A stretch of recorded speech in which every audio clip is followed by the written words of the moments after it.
Gosh. Take time to take a screenshot and see.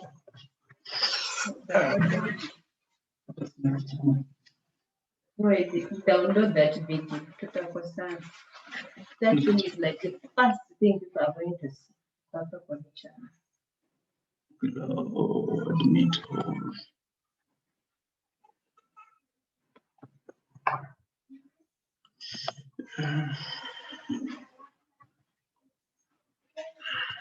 Come on. Great. International.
Good morning, everyone. Can you hear me? Yes, Kat, but we can hear you. Roy, just before we start, is it possible for you to start the video again? The first ever Pitchfest was held in Uganda in 2020, bringing together several entrepreneurs and investors. As fate would have it, some were matched and some left empty-handed, but with a lot of positive feedback to learn from. And this year, Pitchfest 2021 is coming back in a much grander way. We're going to every region of Uganda and getting all the hidden gems to showcase what they are creating.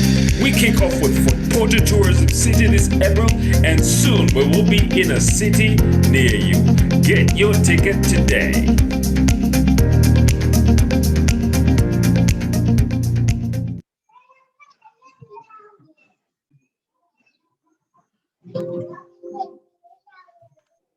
Ladies and gentlemen, welcome to Pitchfest Eastern Region 2021. My name is Thomas Twesige.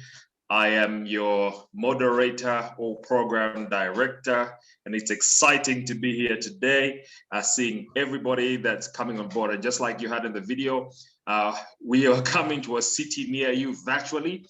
And today we were supposed to be in Mbale, and fortunately, because of the COVID-19 and the restrictions, we are doing this one virtually. It's the first of its kind virtually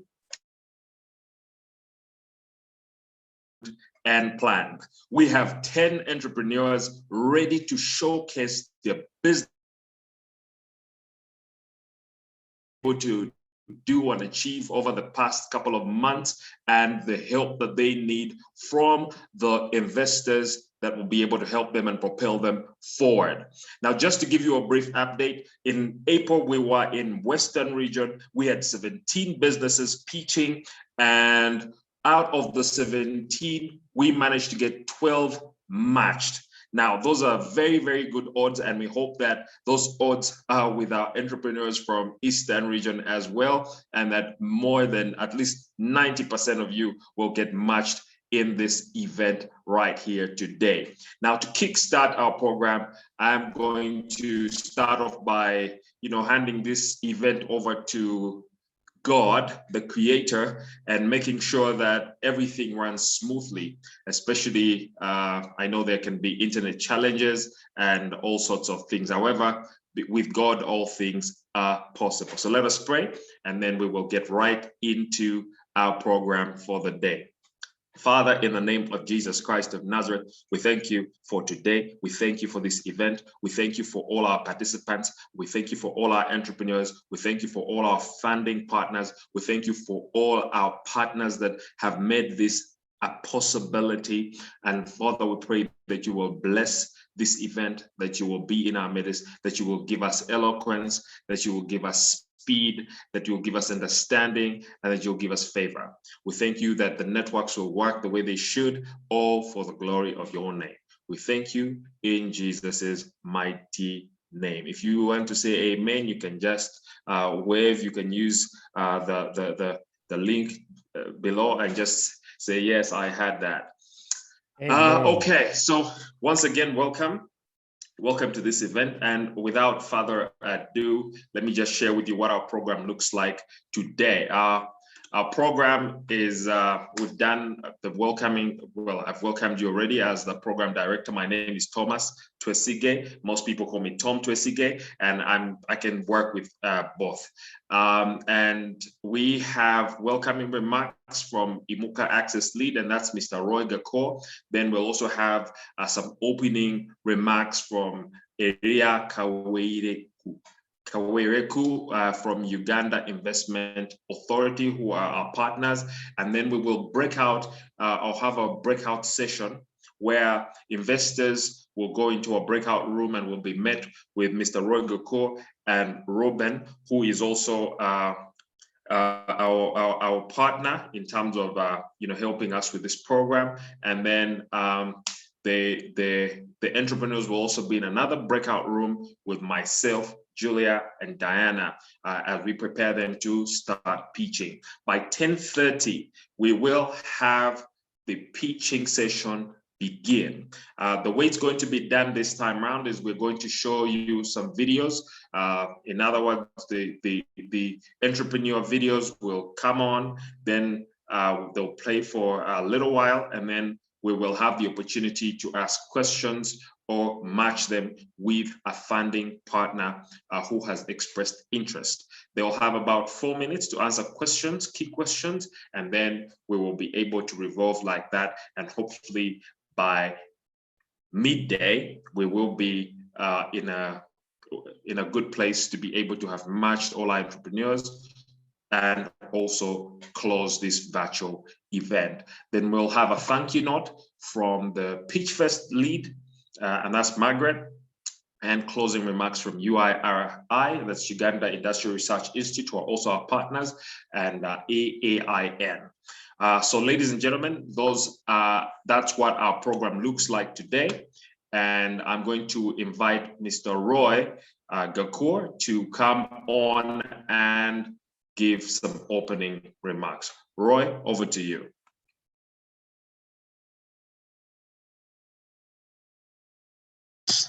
Thank you so much, Thomas, for starting us off. I hope I'm clear enough. Thank you so much, Tom, for starting us off.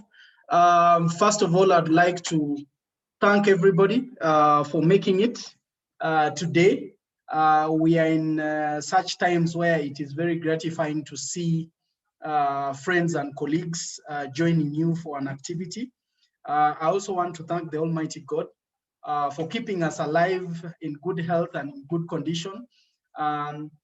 During these times, we as individuals have all been either infected or affected one way or another, and it's always gratifying to see ourselves together at such moments. So thank you. Pitchfest today is also signifying the resilience that entrepreneurs have, and you'll get to see that there are those who are really trying to innovate through various challenges and to emerge with better approaches to their businesses. And I'm glad that also the investors are actually keen to see what they can do to actually support such courageous and resilient entrepreneurs. I must say, still to emphasize how resilient these entrepreneurs are, as we were planning for the Eastern, we had quite a number of entrepreneurs really keen on this, but when the restrictions happened, many gave up, but these ones remained standing. And so I must applaud and thank you for remaining resilient and being steadfast in the directions that you are taking. And I would like to encourage that you keep on that courage and show your vision, share your vision with the investors so that you can be able to lure them into your side. Other than that, I would like to appreciate everybody, and I look forward for a successful event. Thank you very much, and have a blessed event. Thank you, Roy, for those remarks. And I don't know if Mr. Area is here with us, so that he can officially open this.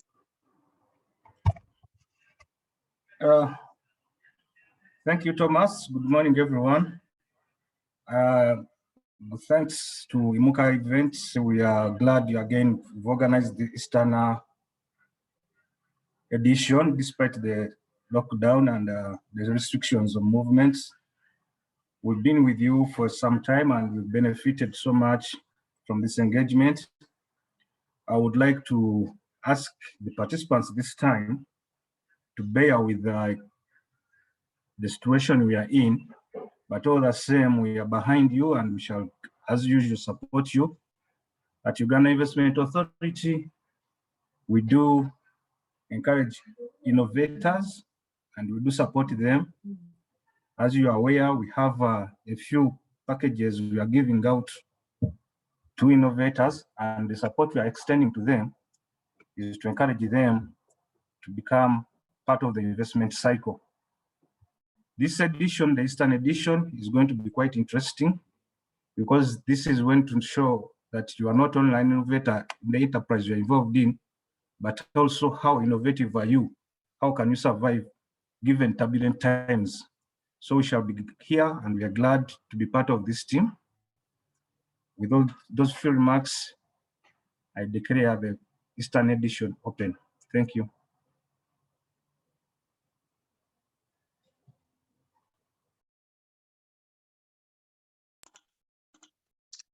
Thank you, sir.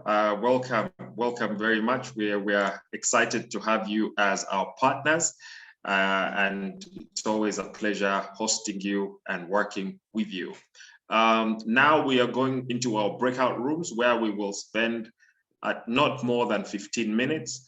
In those breakout rooms, we will get briefed on how this program is going to flow in terms of presentations. And so let's get in there. Roy, you can do what you need to do in terms of the breakouts.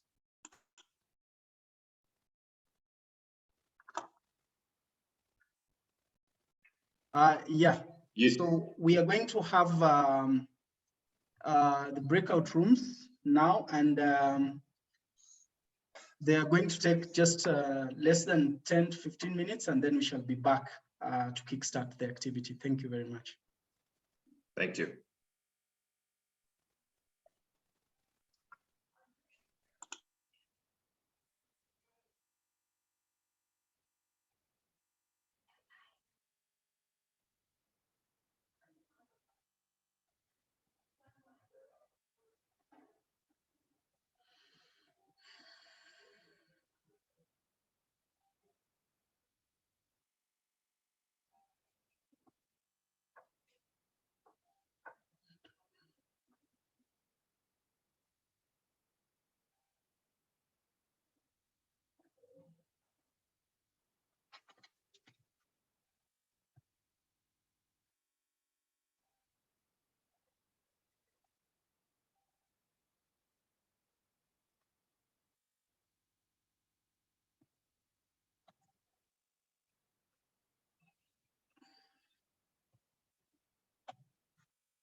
Hello, investors. Thank you so much for joining us today. As you can see, we are trying to really get an imitation of what we were doing in the physical. And one of the things that I would like to just inform you, one, based on the profile list that we shared, we are going to pitch in that particular order. Because of the network challenges that we would have anticipated, the entrepreneurs really tried their level best to make simple pitches. And so we shall be playing those pitches, and they'll be given just 1 minute to reaffirm their ask and use of funds. And after that, you will have an opportunity to have question and answer session. Now, also to be able to manage time, would recommend that you ask, we receive questions at once, and so that they're able to answer at once, because we've realized that obviously the entrepreneurs are very passionate about what they do. And when they start talking, we may find we may not be able to manage time appropriately. So as they pitch and you have any question, feel free at that moment to either put that question on the chat, so that we pass that question to the entrepreneur, or we can give you we can give the investors moments for you to ask. After that, he will answer, and then we shall ask if you can express interest.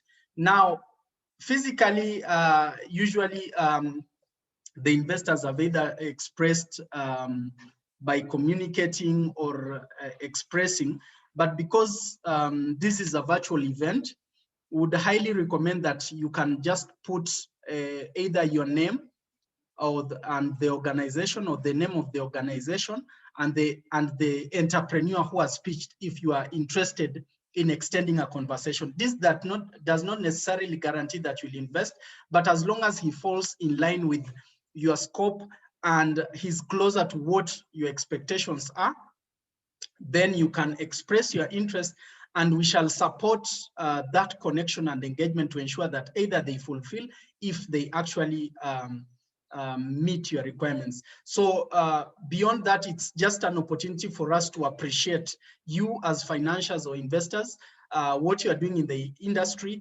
and the fact that you express an interest. It also shows that, okay, you are interested in this particular sector or this particular kind of entrepreneurs. So to us, that is also very important to promote you as a financier, playing a critical role in terms of identifying and supporting entrepreneurs within the ecosystem. As Imuka Access, we shall be very keen to support the engagement and the connection, such that at the end of the day, the matches become fruitful and actually actualized. So at this point, at this event, what we urge you is, at this event, at this event, what I would only request and urge you is, when you see or when you hear an entrepreneur that you feel falls within your priority or category, feel free to confirm your interest, which allows us to connect you and the entrepreneur for further discussions and further engagements. As Imuka, we shall also support if there is a need for preparations of a number of different support areas to ensure that this relationship is actualized. I would like to allow any questions from you, if any, before we can go back to the.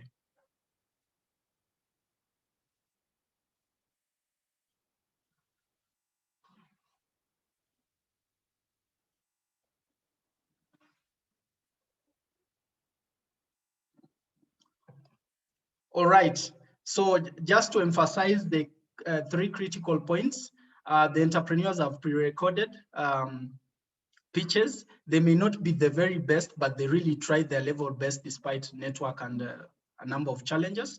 And then we shall play the videos. They'll be given at least a minute if their network is good to articulate or reaffirm their ask and use of funds. And then as an investor, you can put a question, but you can also express interest. Would like to know which of the entrepreneurs fall within your category. And on our side, we shall be able to support and ensure that that connection becomes a reality. Let's support our entrepreneurs and let's make this country a better place. Thank you very much. I'm just going to check on the other side, and we should be able to get back to kickstart the process.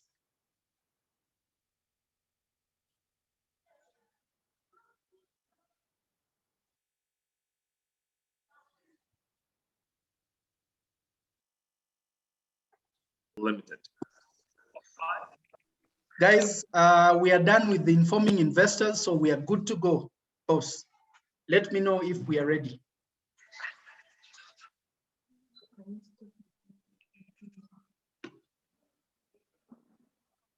Oh, give us a few minutes. Give us 2 more minutes. Roy, we have until 10:30, yeah? Yes.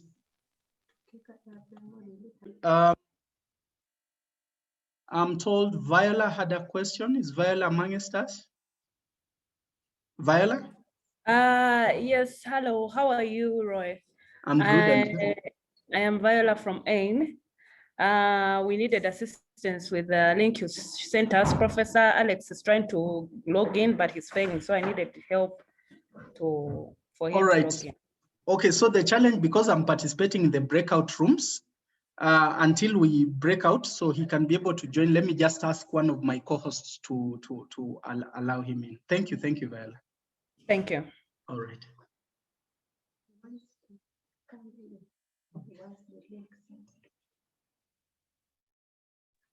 All right, is there any question? We just have 3 minutes on the breakout room before we can go back and start the event.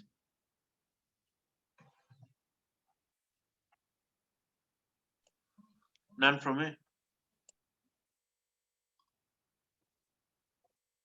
All right. Let me just confirm that everything else on this other group is okay, and we can.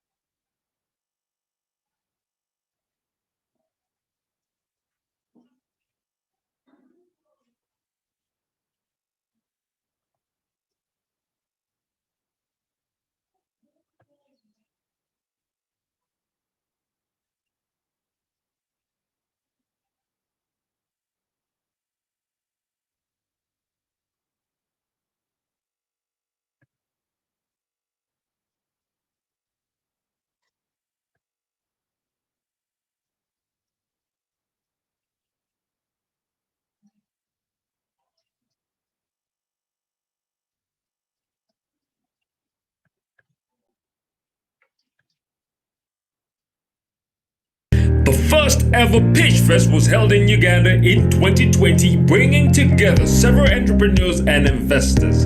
As fate would have it, some were matched and some left empty-handed, but with a lot of positive feedback to learn from.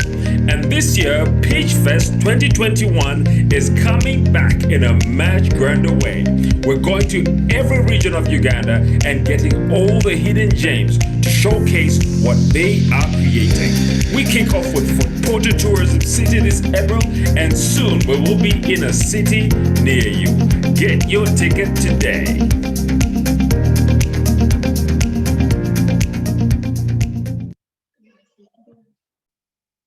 All right, the other breakout room is done, so we are going to go back and yeah.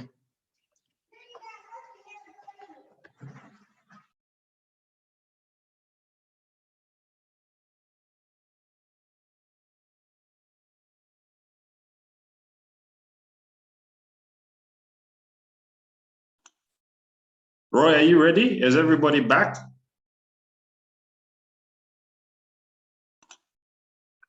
I didn't hear that. You have to unmute your microphone. Tom, yes, we are. Thank you very much, and we are good to go. For investors, please, if you can rename so that we know on your side, for purposes of being able to either confirm if you are interested in any particular entrepreneur. Thank you very much.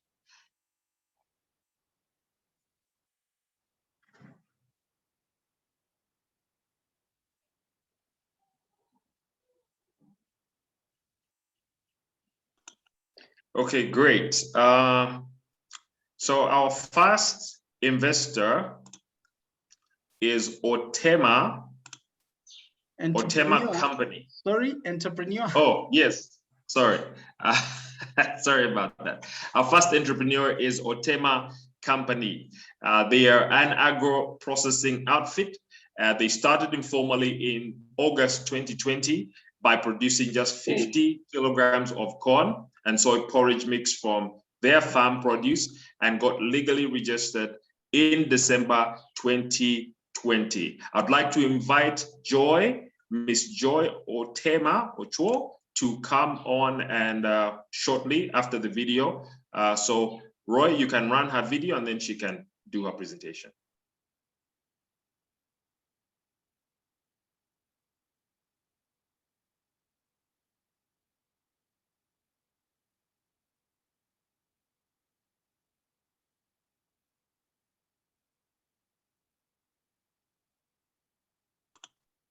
Roy, there's no sound for the video, so you may have to restart it, and I don't know whether I unmute your mic or something.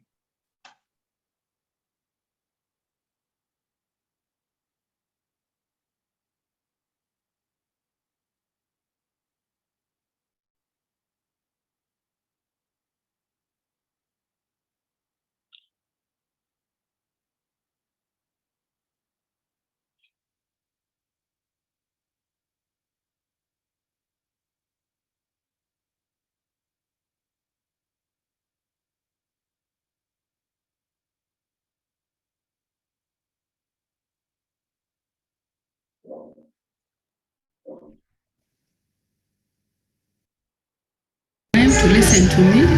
My name is Joy Ratemo Chuo, the co-founder and managing director of Otema Company Limited, the hand that changes people, processes and systems, and the manufacturers and leading and distributors of Havana Consoy Blend, Havana Uji Mix and Havana Cornmeal, the quality that you can trust. I hold a bachelor's in food technology and a postgraduate degree in public health nutrition, and I'm a certified systems auditor. Otema Company Limited was incorporated in December 2010. 27% of children between the ages of 6 to 59 months in Uganda are malnourished. 0.3% of maternal deaths is attributed to malnutrition, and 4% of all infant deaths in Uganda is attributed to infant malnutrition.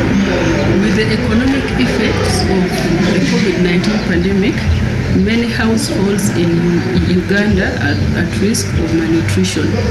Otema Company Limited is contributing to the fight against malnutrition and the broad SDG of good health and well-being through the production of Havana Consoy Blend, Havana Uji Mix and Havana Cornmeal.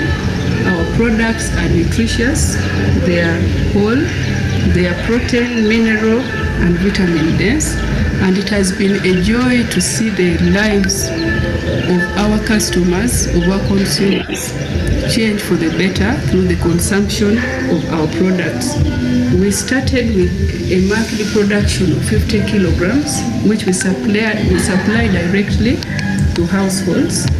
Currently, our production stands at 500 kilograms per month, and we distribute this in retail shops, dairy shops, and hospital canteens. We reach our clients directly and through partnership with local radios and local hospitals, where we carry out nutrition education and supply our products directly to the clients. Our products are affordable to the average household in Uganda. Currently, our production is manual and we outsource most of the services, making it unable for us to achieve our market demand of 700 kilograms a month. We have a monthly turnover of 8 million Uganda shillings, and in less than 1 year, we have registered a sales increment of 110%. We have a strong team of a nutritionist, food technologist, quality controller, and an accountant, and we are confident that we will achieve our dream of being the leading distributor of nutritious flours in Eastern Uganda by 2020. We are seeking for 80 million shillings equity, equivalent to 5% of shares, for acquisition of equipment to improve the branding and packaging of our material, and to increase capital for bigger production so that we will be able to cover a wider market by 2022. Thank you for listening to me.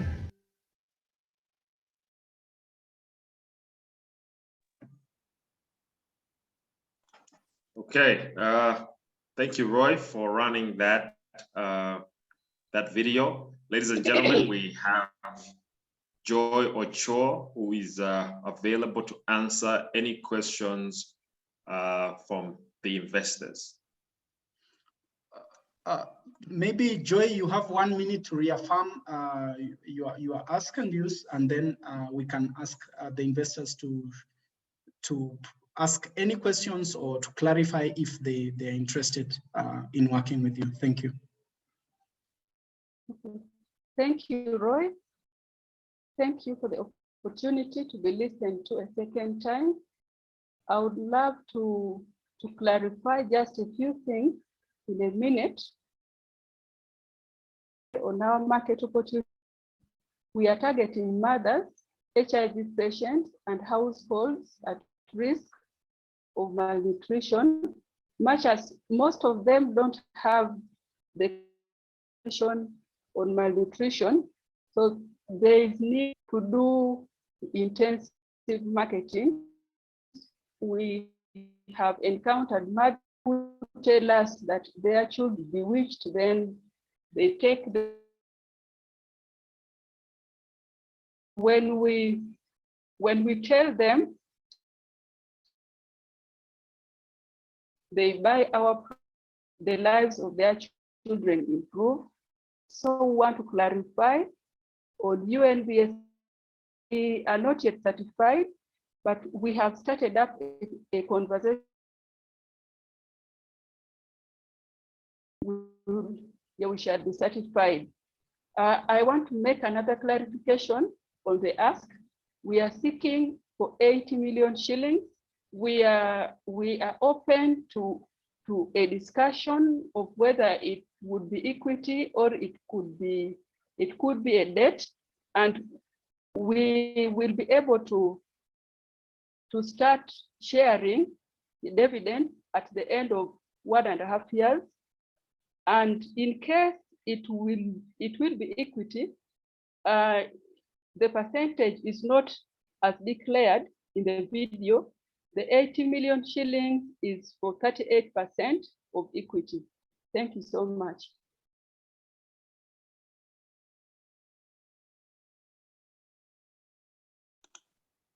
Thank you, Joy. Roy, you can now curate the process with the entrepreneurs, and then we move forward.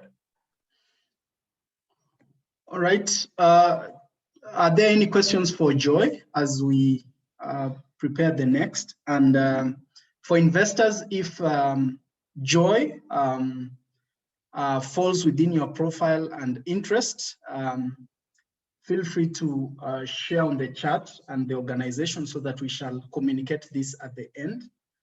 So if Joy, who provides nutritious flours for our community, looking at being the biggest in East by 2022, is an entrepreneur you would want to work with moving forward, please feel free to share on the chat.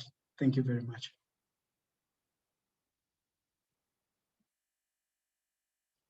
Tom, please guide me on the next if you want me to proceed. Tom and Roy, I wanted to ask Joy about the production cost per kilo and what are the profit margins per kilo? Thank you. Yeah, regarding hold on. CSP, Joy, the console blend. Yes, please. I wanted to receive all questions at once so that we can manage. If that's okay. Does any other? Thank you. Yeah.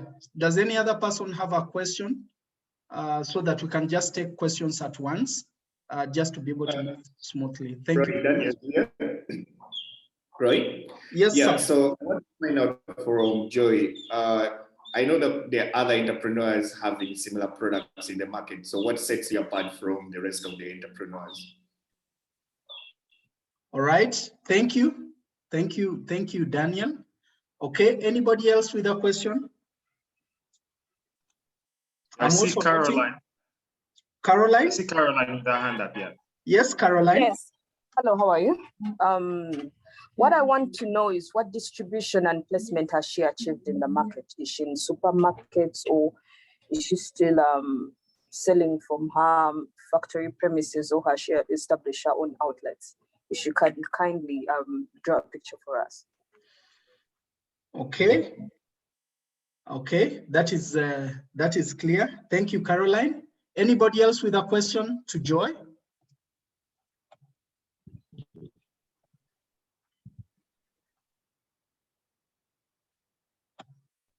All right. If there is no question, so just to clarify, Joy, the questions to you are: one, what are your unit costs and profit margins? Two, what is so unique? What makes you stand out? There are so many companies doing flowers. What makes you stand out? And then Caroline has asked, what is your distribution model? Are you just selling from your premises, or you are you have other distribution or outlet partners? Then, okay, somebody is asking here on the chat, that is Buddy. Buddy is just clarifying, what is your valuation methodology for 88 million as for 35, considering revenues are 95 million annually? That is something you can respond to. Thank you. Joy, back to you so you can respond to those questions. Thank you. Okay. Thank you very much. I appreciate you all for the keen interest in my presentation and my work. Yeah, I want to start by answering Caroline. She's asking about our distribution network. We started by supplying households directly, but now we supply shops, we supply retail shops, we supply dairy canteens, we also supply hospital canteens, and we are trying to work with a few supermarkets, and we don't succeed. Then I want to answer the second question about what sets me apart. Now, the first thing that sets me apart is my cost. Most of the products we have in the market beat their prices beat ours by far, and the reason could be that they are located in the industrial center city, and they have difficulty getting the required raw material. The other thing that sets me apart is my formulation. My formulation is whole. I don't jam the corn. So the jam of the corn always contains very many nutrients, vitamins, and others. So the other companies do the jamming, which I do not. And the other thing that sets me apart, I'm following WFP formulation of corn soy blend. Yeah, now WFP is the major supplier always of corn soy water blend. Why? We do not have any factory inside Uganda here that supplies CSB to their standard. So if I am confident that with my formulation that is close to theirs, I am different in the market. I want to answer the first question about my production costs. Yeah, I didn't get the figures by heart, but my profit margin is 40% per kilogram. Then the other question, the last question actually, someone is asking me about my company valuation. I am using the EBITDA system that gives my company a value of 210 million Uganda shillings, and that means that 38%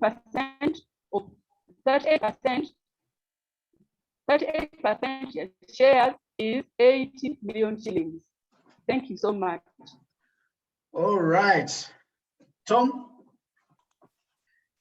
Yes, Roy. I suppose we can move on to our next next entrepreneur, as Joy waits to hear back from from the investors.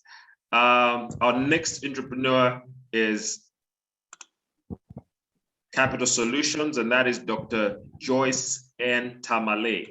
Capital Solutions is a social enterprise,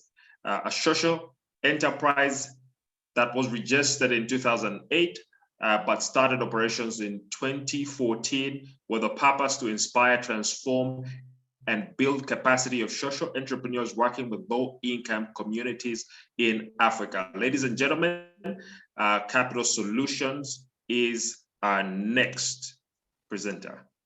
All right, just before we proceed, Tom, for all investors who are interested with Joy, and for those who have the profiles, Joy was rank 1 on that profile list. So if you're interested in profile 1 or what Joy has pitched, please feel free to share on the chat so that we shall be communicating the different matches or interests as we proceed. Thank you very much. We shall go right away to the next video.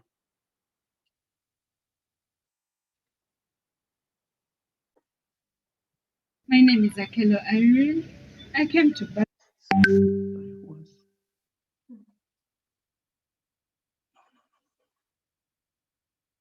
Sorry, Tom. I think the order I got had some. Tom, hold on. Let me just get this. That's fine. That's okay.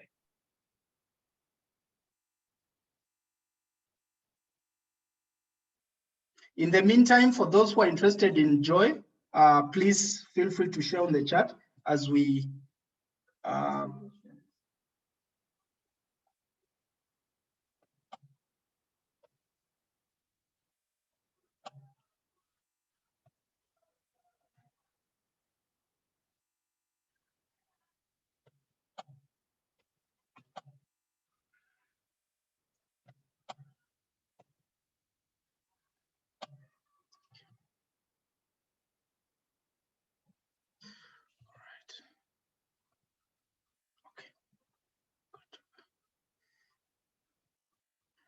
Okay, Tom, we are ready. Let me go ahead and share this.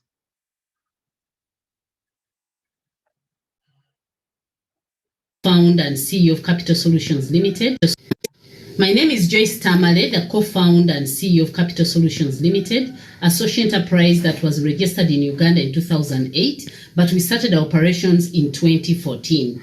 The problem we are solving is for NGOs and social enterprises that largely depend on donor grants for their survival. We notice that this category of companies contribute largely to the economic development of the country in the sustainable development goals. And therefore, we designed a 360-degree solution that supports them to design more sustainable models, run commercial arms that can be able to generate revenue. As they do good, they will do well.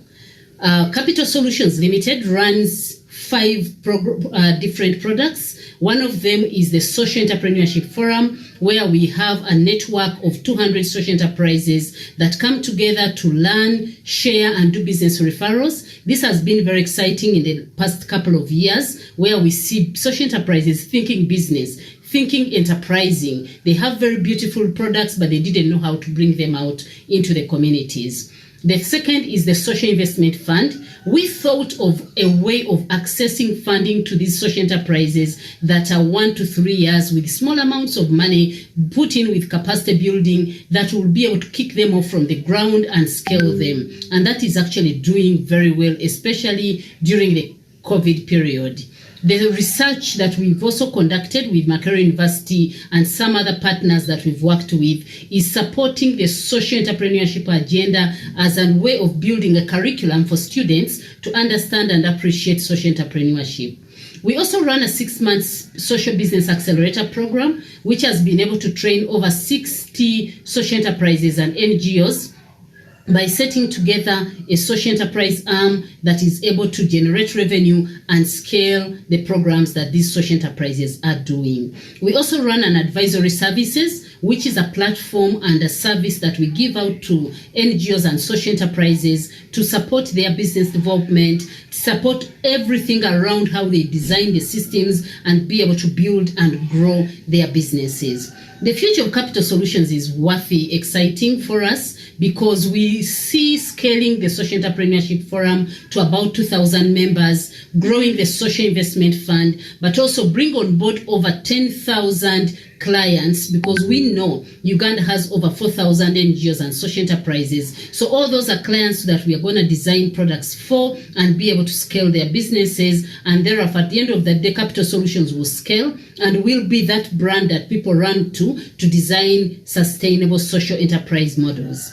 What we desire to do with funding that we are looking for 250 million Uganda shillings to scale our digital and tech approach of delivering what we do, especially the Social Business Accelerator Program, as well as our research and the social business arm that we are running. We currently have a small room, but we desire to make it more digital tech and also grow and scale it so that we can be able to address what the pandemic has brought for the social enterprises and the NGOs in Uganda. We are looking forward and excited about our model because we know it will be able to touch largely communities that are vulnerable, but in a more sustainable way, and also create employment for the youth and women in a way that will be beyond what we can imagine. Thank you. My name is Akelo. Well, thank you very much, ladies and gentlemen. That is Dr. Joyce Tamale, who is now with us on the live stream and ready to receive your question. So you can either ask a question here through myself or Roy, or text those questions in the chat platform, and then Dr. Joyce will be able to respond to them, and then we can take it on from there.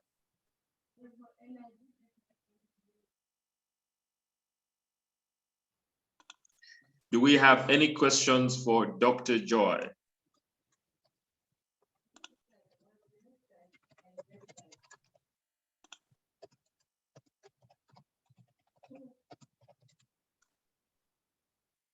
Okay, we don't seem to have any questions at the moment for you, Dr. Tamale. Just stay online with us until the end, I'm sure. Okay, there's a question. Yes, there is a question. From Mr. Steven, how do you make money?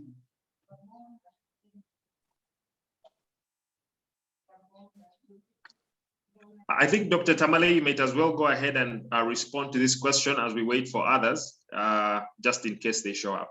So how do you make money? Right, thank you very much for the opportunity. It's been a pleasure for me to be here. Yes, we do make money because we don't rely on any grants. We charge, we charge our customers, they pay a fee for all the services that we offer. And so we do make money, actually. We broke even in our first year and we continue to raise revenue. We actually double our revenues every year. And I think because of the amount of clients that we have and also the yearn for our services. Thank you. All right. Any other question for Dr. Joy? Yes? I think Dr. Tamale needs to break it down a little more in terms of what are those services that they charge for? When you say you broke even, what does that mean? What was your budget for that year versus how much money you spent and how much money you made? Just to help the decision makers get a much clearer picture. So maybe you have a minute before we can transition into the next presentation. Right, so we make revenue from those 5 streams of products and services that I've mentioned. Research, all the partners we work with, we charge. Our research is usually 25 million and that brings in, and our margin is usually 35 to 40%. And for the Social Business Accelerator Program, the people pay, but we also partner with corporations and funders that are usually sponsoring our trainings. And we make a margin of 40% as well that takes care of our costs. And also we charge for the advisory services. We've been developing business plans for NGOs, and also we charge on that. In the trainings that we have, we also charge. So everything we do, we charge. Thank you. All right, thank you very much. Roy, I hope you're ready with the next presentation. That is Teso Agro Produce and Processors Company Limited, represented by Ochakara Patrick Nicholas. A brief about Teso Agro Produce. They are an agro-processing company that started as a hybrid sunflower seed supplier to farmers.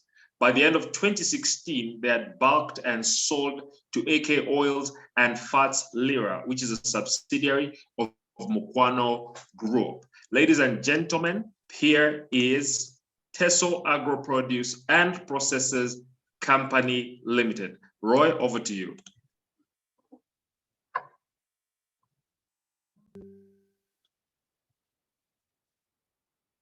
My name is Akelo Irene. I came to buy Pana sunflower oil because it's a good oil, it's rich in nutrients, and I love eating it. My name is Rebecca. I'm a nurse by profession, and I love using sunflower oil because I am very sure that it's very pure, and it's always known that plant oil is better than animal oil for reasons of cholesterol deposit.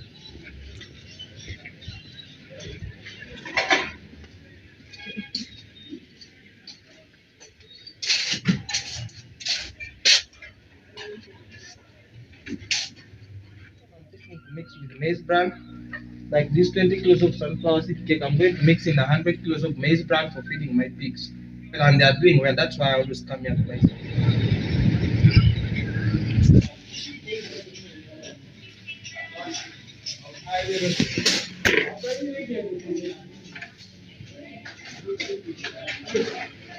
My name is Ochakara Patrick Nicholas. I am the founding member and CEO of Teso Agro Produce and Process Company Limited. I hold a bachelor's degree in business computing and most recently a postgraduate diploma in monitoring and evaluation. Teso Agro Produce and Process Company is a company that was started by me and my wife. Teso Agro is a company that is formally registered as an agro processing company, and we do value addition in sunflower. We began the partnership in 2016 with an organization called People's Interventions Worldwide, an NGO that was working with the farmers. Our role as a company was to provide quality seed and market for the farmers. We began by buying land, and two, we also began with the construction of the main house. By opening of 2017, we procured an expeller oil machine from Shirinji group of companies in India. By the end of 2018, we were able to bulk 200 kilograms of sunflower grain. The problem here is that most of the oil in Uganda is refined oil and not free from additives. And yet the demand for oil products is about 80%. Uganda produces 48% of vegetable oil, implying now that most bigger companies import oil into the country. This oil is not good for human consumption because it is basically artificial nutrients that have been infiltrated through fortification process. So we as a company were coming to fill that gap by providing affordable, well-packaged and high core oil that is rich in natural nutrients for human consumption. The deal here is that we make money through producing high-quality oil that is naturally good and good for human consumption. We also produce high-quality silicate that is a component of animal feeds, and we also provide high-quality seeds for farmer, improving farmer grain. In terms of the market, oil is used in almost all foods prepared in the country, but 8% of the population consumes oil. The quantity produced is little, 48% according to population census of 2014. So we are coming to contribute to that, and we're also targeting healthy conscious families that are mindful of their health. Out of total population of 45 million in Uganda, we're targeting 20% of that population. In terms of contributor analysis, you find that at Teso Agro, number one, were located between the two cities. Number 2 were in the municipality of Kumi. Number 3 were the only company that is using Indian technology. You find that our oil color is also one of the key things and was certified, and we also provide high quality seeds to the farmers. In terms of our current achievements, we have the land, we have built a mill house, and we're already in production, and we have also installed an expeller oil machine that is working on the other side. Our roadmap is that in the next 5 years, we want to see our oil in the region. We also want to automate all our processes. We want to also increase our production to meet the demand that is currently in Uganda. Our financials, basically, a unit of producing this 1 liter of oil costs us 4,985 shillings. And yet, on average, our market price is 6,000 shillings, having a profit margin of about 1,015 shillings. We're requesting for 200 million shillings, 120 in terms of debt, and 80 million in terms of equity. How we shall use this money? Number 1, we shall use 10 million for extending this mill house. We shall use 11 million for getting an automated filtering machine. We shall also use 16 million for buying a delivery truck to curtail down on the transportation cost. And we shall also use 79 million for buying grain. Impact. We expect that in the 3rd year, number 1, we shall break even. Number 2, we shall contribute to the sustainable development goals. The goal number 1 of no poverty, and number 2, no hunger, and number 12, industries, innovation, and entrepreneurship. I thank you. Hello, I'm at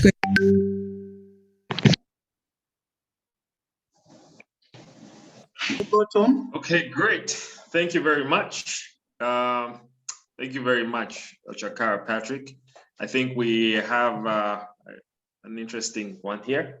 Ladies and gentlemen, and that's directed to the investors. This is your time to ask or field questions towards Patrick, who is here with us right now. Okay, we have one question. We're taking all the questions and then you'll respond at once, Patrick. Yeah? So first question is from Hinga, Uganda. How much capital are you currently using to buy the grains?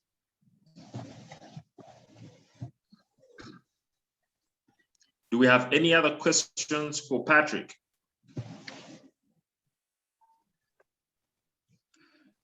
Okay, Patrick, you can respond to that question.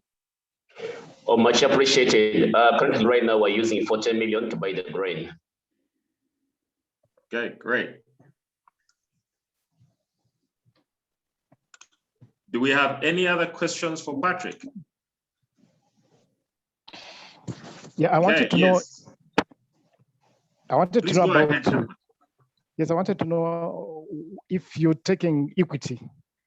What are you giving in return? How much are you giving in return? Can I respond to that?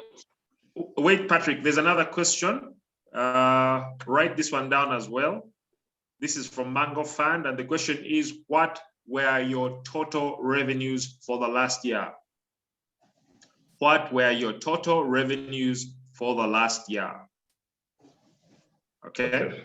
Yeah, so I think you can now respond to the 2 questions that have been fielded to you. Much appreciated. Our total revenue last year was 240 million. And in terms of equity, we shall give 15%.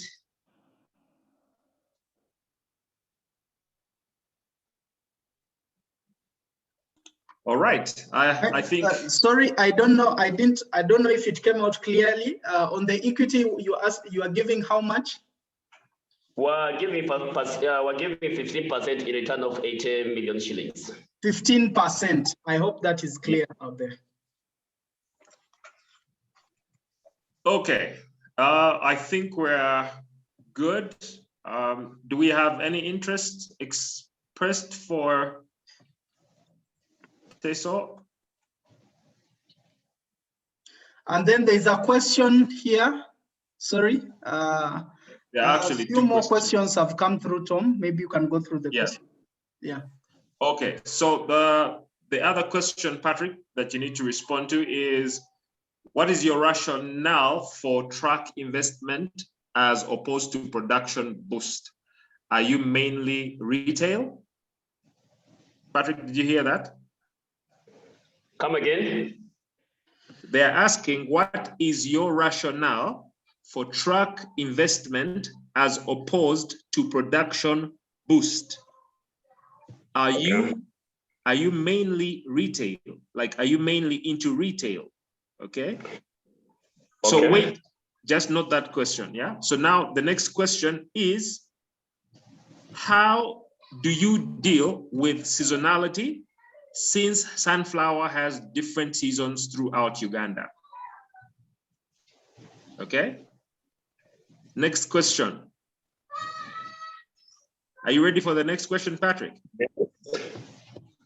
What is the cost of the processing machine? And also, is it being sourced locally or imported?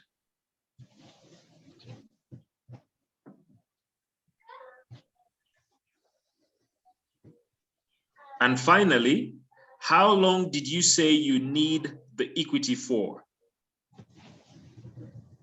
How long did you say you need the equity for?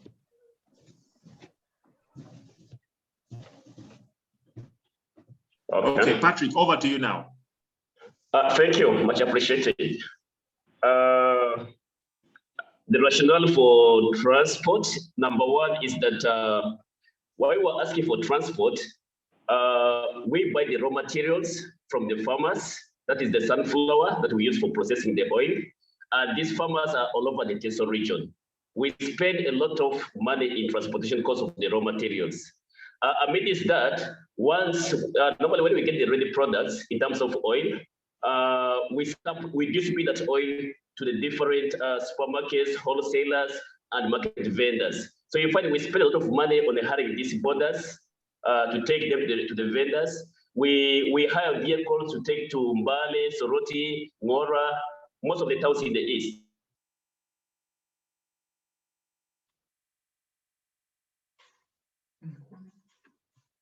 So distributing and delivery of the raw materials to our point of sale.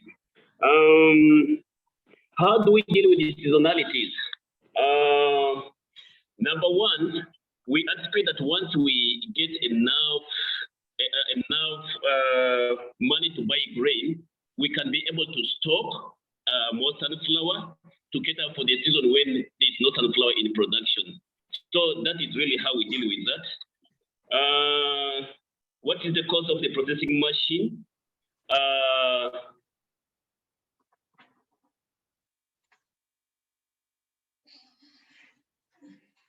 What the request? It was Fiana India, Shiriji group of companies. Even most of the spares we import. That's the processing machine.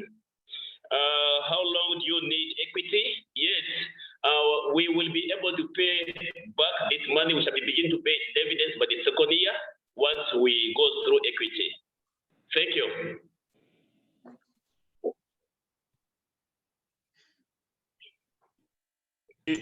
We also have two more questions, and then we are able to transition into the next presenter. So question one, why not 3 pickups instead of 1 truck? Yeah, why not 3 pickups instead of 1 truck? That's one. Two, please give your contact information. Okay. Yeah. You're going to have an opportunity to give your contact information.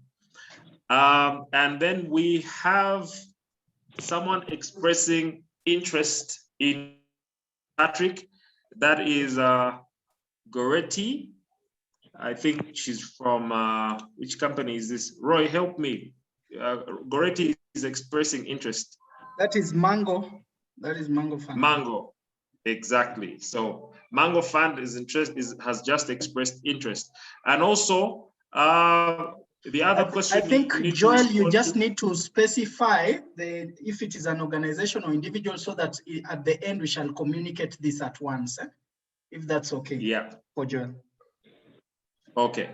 Then what percentage of the cost is transport eating into your expenses, and how much in terms of percentage will it save on your expenses?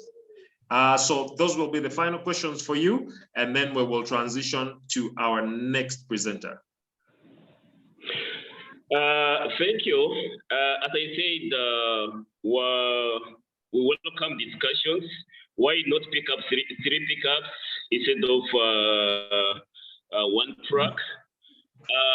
According to my thinking, that is a very good idea, and we will get into discussion and see all modalities. Our transporting raw materials, we spend about between 700 to 1 million transporting 10 tons of sunflower from the farmer to the production unit. And we also spend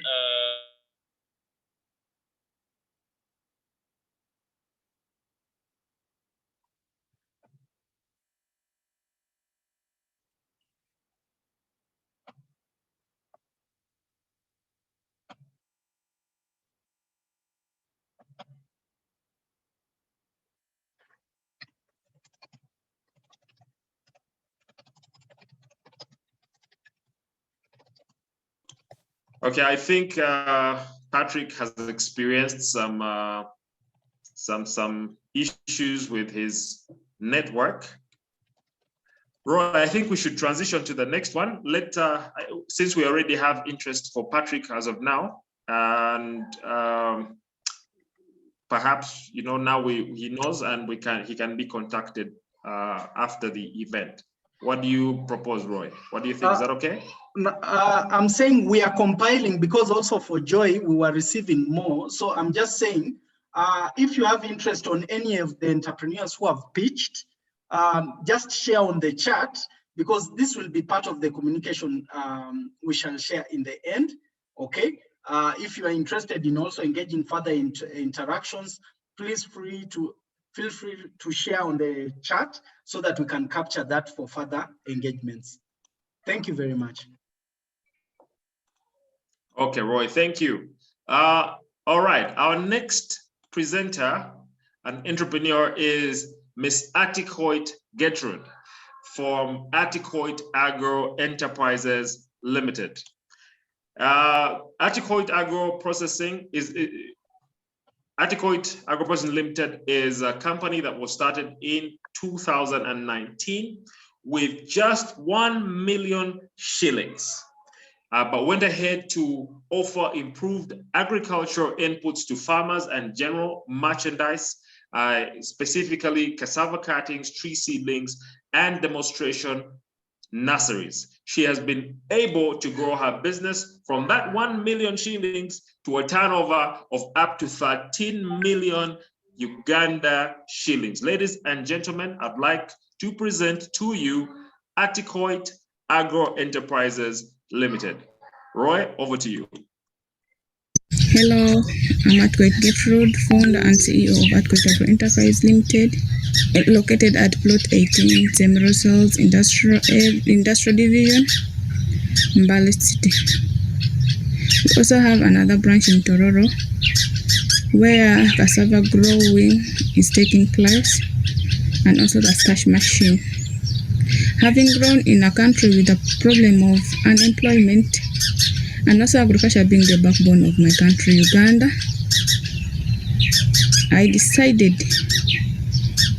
to go in for agriculture with the purpose of being job creator, not a job seeker.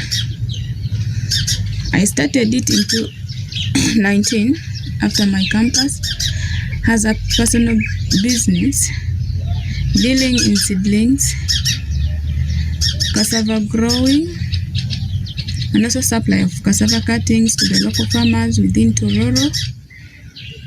With our cassava stems, one bag goes for 40,000. And our markets have been the local government, more especially in Tororo district, under the NUSAF program, where we supply to NUSAF beneficiaries. During the startup, I started with 1 million to begin raising the seedlings. And after those supplies, I was able to realize 20 million. within the first 6 months. I also continued with the cassava, whereby I began supplying the cuttings still to NADS and the local government in 2020. I was also able to realize a sale worth 80 million. After the multiplication of the cassava cuttings to farmers, we looked at the price buyers were offering farmers. The dry cassava could go for only 400 shillings, and the dry and their flour, they buy them at 800 to 1,000 shillings. We decided to add value to the root tubers by producing starch and high quality cassava flour out of it. Currently, we have a machine which is processing only 700 tons per day. It's not only tiresome, it's also time wastage and making us not meet our client demand. Our value position are we produce high quality cassava flour free from sand and packed in all different sizes. We also have cassava starch, supplying them to beef producers, hotels, textile industries like Nightail, Nyanza. The hotels we have Rock Classic, Tororo. We also supply some to Ocean Wheels, Mbale, and then Montana, Tororo. We also supply them to dairy farmers as a thickener in their milk. Hotels, they act as laundry agents. In textile industry, they act as squeezers. In fabrics, our value position are we offer free delivery to our clients. We supply cassava cuttings free from diseases. That is the new variety called the Narocas 1. We supply them to our local farmers free from diseases and pests. High quality cassava flour free from sand and packed in all sizes. We also supply good quality seedlings to our clients at affordable prices. Our ask is 200 million Uganda shillings. Currently, we are using a manual machine that is not only tiresome but also time wastage, making us to fail to meet our clients' demand for starch since the demand is too high. We are therefore requesting for that amount to help us improve on our production capacity, marketing capacity, and meeting our clients' demand. 50% of the money will be used in the purchase of the machine and also installation and maintenance. 20% will be used in the production of starch and cassava and the flour. 10% will be used in raw materials. 10% will be used in the distribution and marketing, and then 10% will be used in the administration. The money will be in a debit form. We are looking forward working with you. May God bless everyone.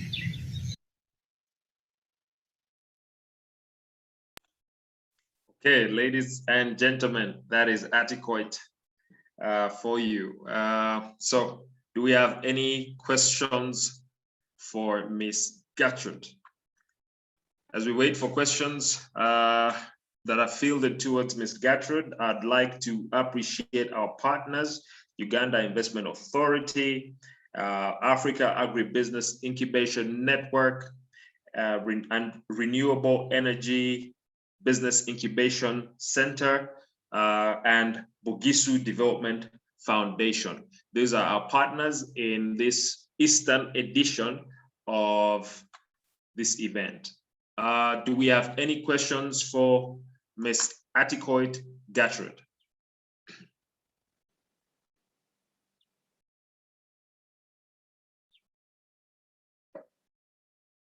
Okay. Does Gertrude have any details to affirm based on her pitch? She had something to share. Yes.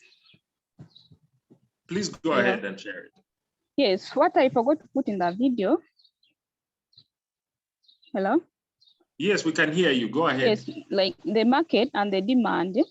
Because right now, there was a mistake in the video where they said we produce 700 tons.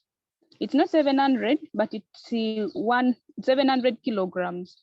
That is of cassava flour, the high quality cassava flour. And then with the starch, we only produce 100 kilos.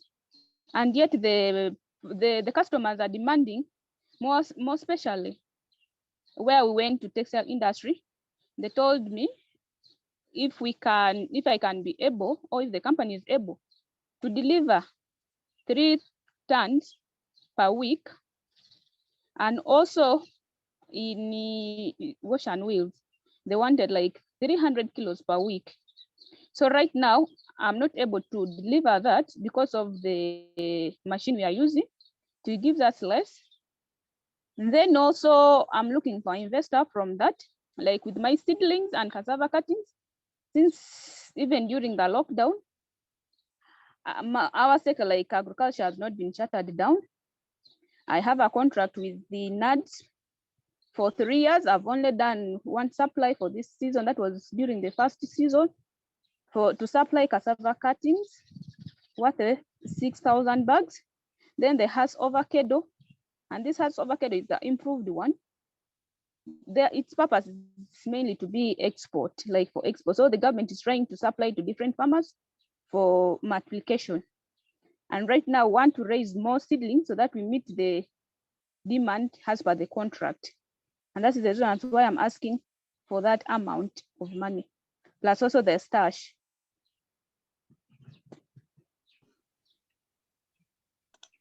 Okay, thank you, Gertrude, for that. Ladies and gentlemen, okay, we have a question. Please write this down, Gertrude, as we wait for others. The question is, what percentage of your sales are cash and contract based? What percentage of sales are cash and contract based? You could actually go ahead and respond to that, Gertrude, as we wait for other questions. Now, with the seedlings, like the mangoes and other wood trees, our cash percentage is almost 85%. And then with the cassava cutting, the contract, it's around 95% of cash.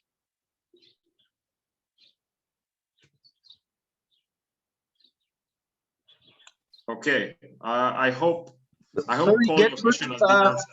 Sorry, Gertrude, I think you need to be clear on, you're saying for cassava cuttings as a product, 85% is contract. For tree seedlings as a contract, the 85% is, just try and be more elaborate on that so that it can be clear. And then also for cassava flour and starch.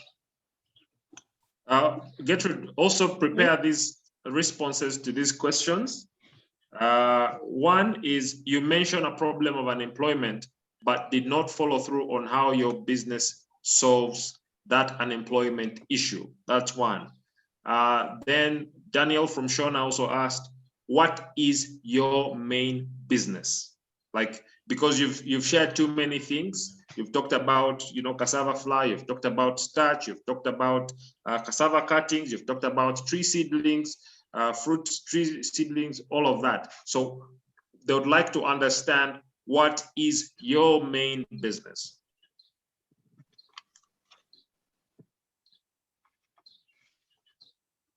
Over to you, Gertrude. You can answer the questions in the order in which they've come in. Now, with the issue of unemployment, are you getting me? how I'm solving the unemployment problem. I've been able to, yes. Just keep talking, we can hear you. With the issue of unemployment problem, I've been able to employ myself instead of looking for a job from different organizations and government. I've also been able to employ over 134 people, those who work in the gardens as the laborers in cassava garden, the seedling, and also now in the starch production. We have also provided those market to the local farmers by buying their products, and also collaborate with the outside nursery growers. That's how the problem has been. Then my main business is seedling production and cassava cutting and cassava. But with the starch, it's now the value addition. We are adding value just to avoid uncertainty. In case the seedlings business fails, I can still continue with the starch production to earn a living. Okay, thank you very much. Do we have any other questions for Ms. Gertrude before we can move to our next entrepreneur?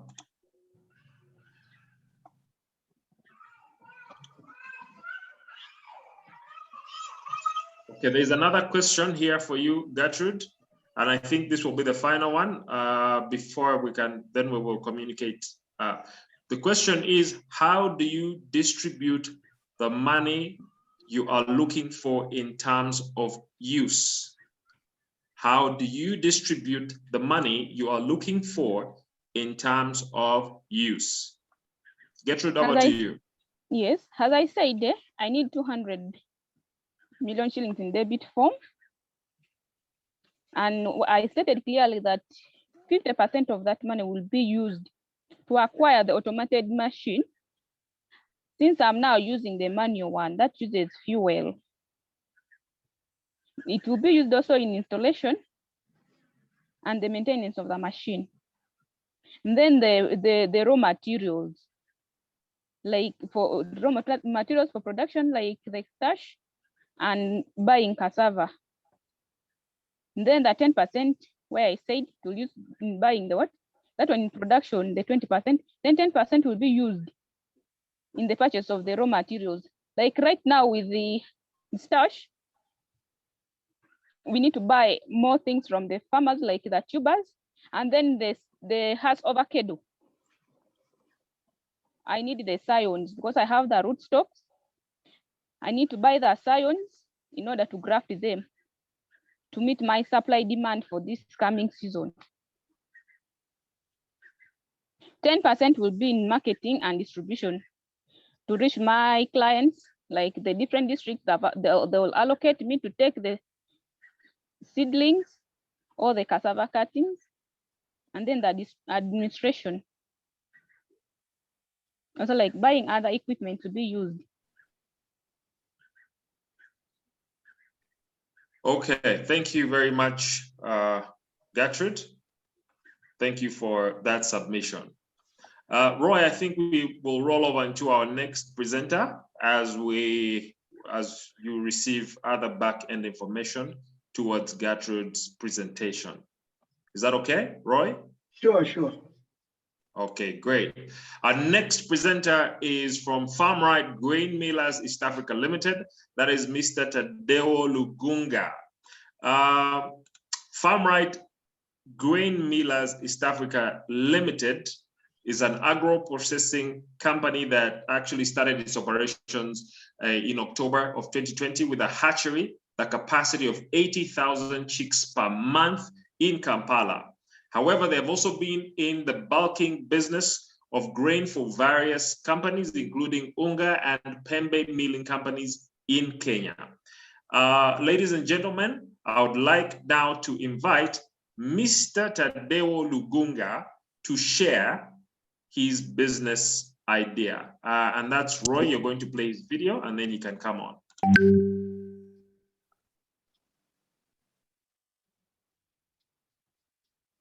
Sorry?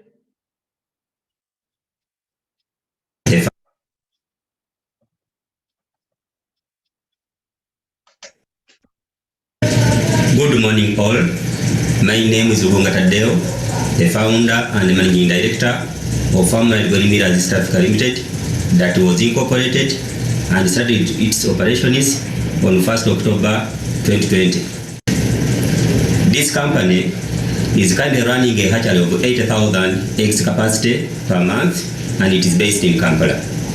This company has also been in the business of bulky maize supply to companies based in Kenya, that is Pembe Mills and Unga Going Millers in Kenya. Basing on the hatchery which is currently running, we have farmers who hatch their chicks. We have also farmers who buy our own chicks. Now these farmers lack maize brand. When one is milling maize, you are sure maize flour and maize bland. Now the maize bland, it contributes 70% of the costs. The company currently generates 75 millions per month. The company is currently constructing a warehouse to house the modern equipment and for storage purposes. It requires 700 million, an equivalent of $200,000 to functionalize its milling line facility so that it can produce 16,000 tons of flour per year. The company will over time establish linkages with agro-based companies and produce dealers in a number of interventions, supplies, and farm contracts, particularly Nile breweries, Pembe Milling Company in Kenya, and Unga also in Kenya. Ladies and gentlemen, in 5 years' time, the company will have an automated maize milling plant. Always remember, Farmland Going Millers East Africa Limited, your future is now.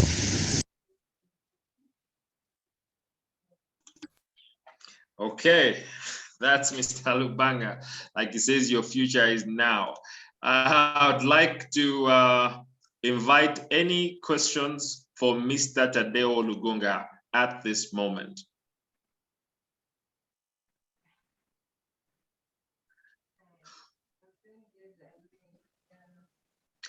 And Tadeo, do you have anything that you may want to add as we wait for questions? Just you have about a minute or so to be able to patch up anything that you feel may have not come out clearly in the video.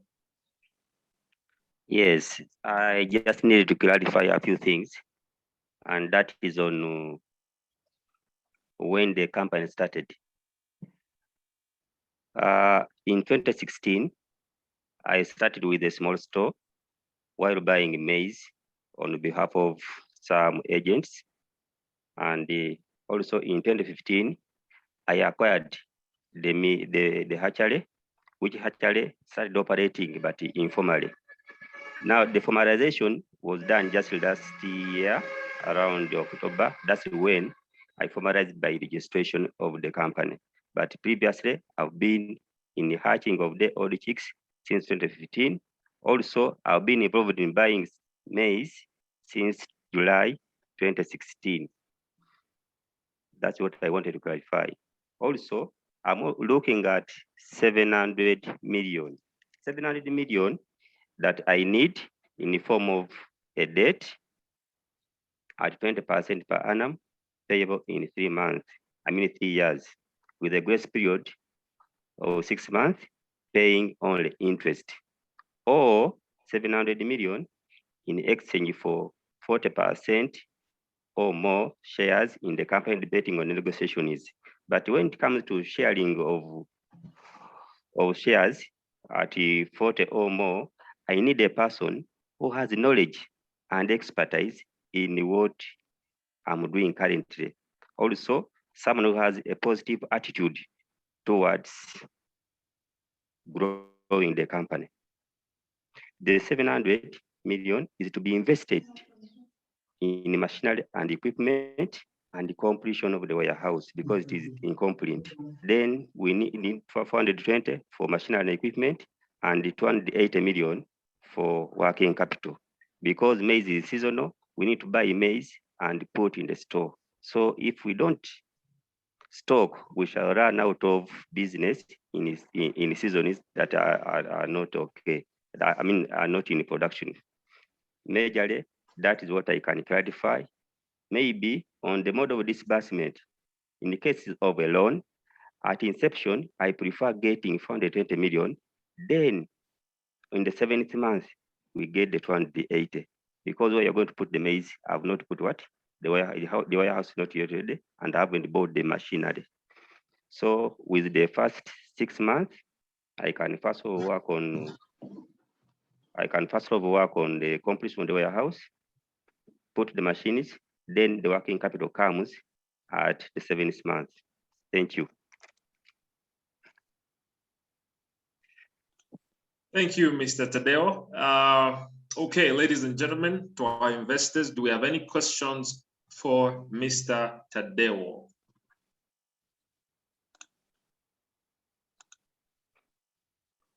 Great.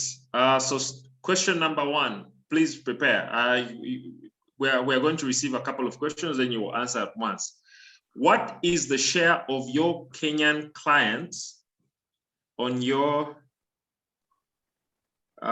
Stephen, I didn't get that part. What does TO stand for? But what is the Kenyan, yeah, okay, great, thank you. What is the share of your Kenyan clients on your turnover? Comment on the recent ban of maize in Kenya.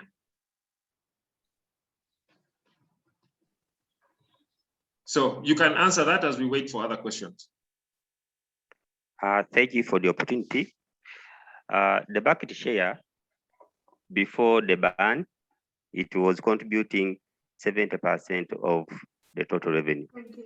Now, after the ban, I resorted to local market and I penetrated Nairobi breweries in Jinja and the local buyers who are buying maize in bulk to sell to neighboring countries.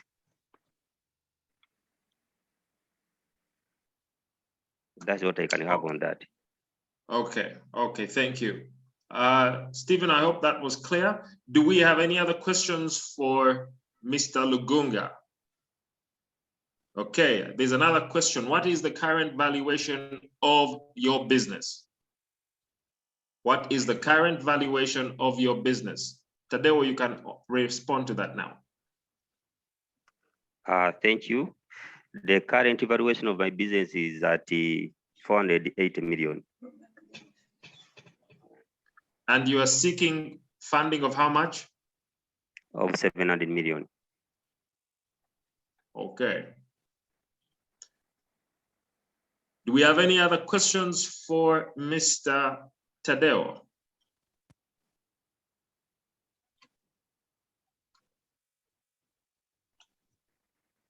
All right. I suppose not at the moment. So Tadeo, thank you for your presentation. Please stay on as we wait for other comments from our investors.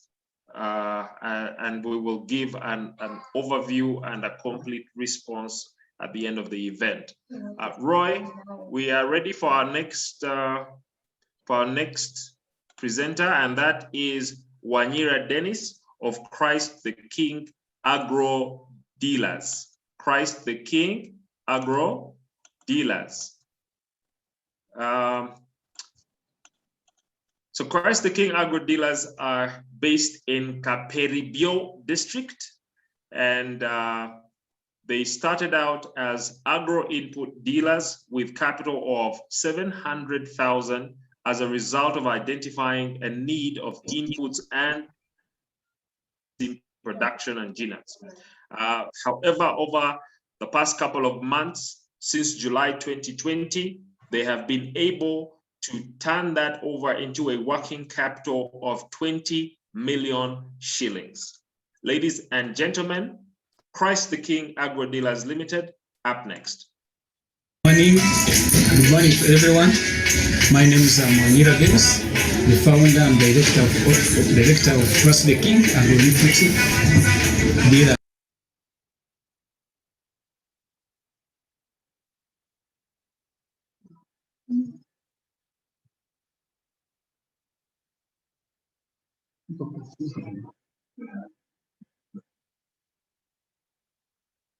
Business of buying simsim from farmers, and at the same time, good morning to everyone. My name is Manira Games, the founder and director of Trust the King and Equity Dealers. We are located in Kyowa Town Council, Kaperediongo district in eastern part of Uganda. Trust the King is a company that started last year in the month of July 2020, and we are operating in the business of buying simsim from farmers, and at the same time giving them support in terms of inputs, for example, like fertilizers and also pesticides. We contract farmers to grow simsim, and we have field staff, agronomists who make a follow-up so that they can produce the best quality. We are also offering technical advice services to farmers with a minimal cost. As a company, we started small. As I said before, in the month of July, the initial capital of 700,000, and I've been growing that capital up to date, which leads us to a cumulative capital of 20 million shillings.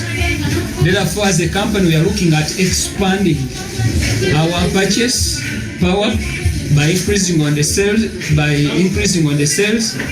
and supply of simsim. We sell this simsim in the Ugandan market and also Kenyan market. So we want to increase on the supply and also increase on the network, the existing network of farmers that we are working with. Right now, we are looking forward at a funding at a tune of 130 million. That's, we could hope that is help us, one, to purchase a medium-sized seeding machine, two, to buy cleaning and sorting machine so that it can help us to increase on the quality that is needed on the market. We also looking at improving on our packaging. As you are seeing our simsim, we pack in different quantities.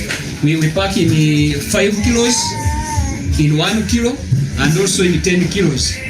And pack on another side in a paper box for Kenya and also Ugandan market. The achievements since last year, the month of July, and up to date, one, we have accumulated digital capital from 700 to 20 million. We have a working team. We have accounting officer. We have 2 field agronomists. We have also a sales executive that we are working as one team to progress forward as we are doing our work. Simsim is why simsim in all crops, that simsim has high demand, and we are buying from farmers and at a good price, and also we are making some good revenue out of it. Just for example, like we invest 6 million to buy 2,000 kilograms, and when we sell, we are able to raise a revenue of 12 million. So it is a good potential venture if I'm funded that can make us grow, support the farmers and also the company to grow. And besides that, also creating job opportunities for other younger youth who are outside there, to encourage them to engage in farming. Thank you. I look forward for your support. I remain Wanyira Dennis, the founder and director of Trust the King Agro Input Dealers. Thank you. Wow. All right. Thank you, Roy. And thank you, Dennis. I hope you're close by, Dennis, to answer and respond to questions that could be fielded to you. Yes, please. Yes. Do Do we have any questions for Mr. Wanyira Dennis of Christ the King Agro Dealers Limited?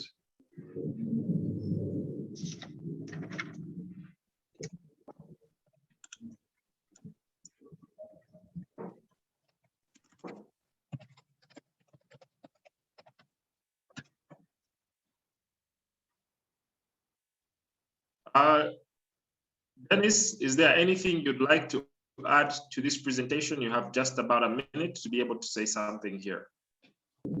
Okay, thank you very much. What I want to add on is the financial aspect. The way I've planned for that money, like 100 million shillings will be a debt, and 30 will be with the equity of 10% share. And I believe that by 2 years, I'll have a break even. So after 2 years, out of 130 million, according to my marketing strategy and the plan I have, I believe at the end of 3 years, my work, according to my plan, by the end of 3 years, I must have accumulated 520 million out of the support that I will get. Then also, I'm looking at increasing on the tonnage. Like currently, I've been the demand from the market they could make orders of 11 tons per month, but I've been able to supply only 3 due to financial constraints. So once I'm funded, I'm looking at producing 12 tons per month so that I can be able to satisfy the market demand in Kenya and also here in Uganda. Okay, thank you. Okay, so we have 2 questions for you, Mr. Wanyira. Question number 1, what was your revenue for the last financial year? What was your revenue for the last financial year? Okay. Question number 2, which other parts of Uganda do you get simsim from? Do you pack processed simsim? And if you do so, can you kindly explain the process? In other words, what value addition does Christ the King do? Those are the 2 questions that you can respond to right now.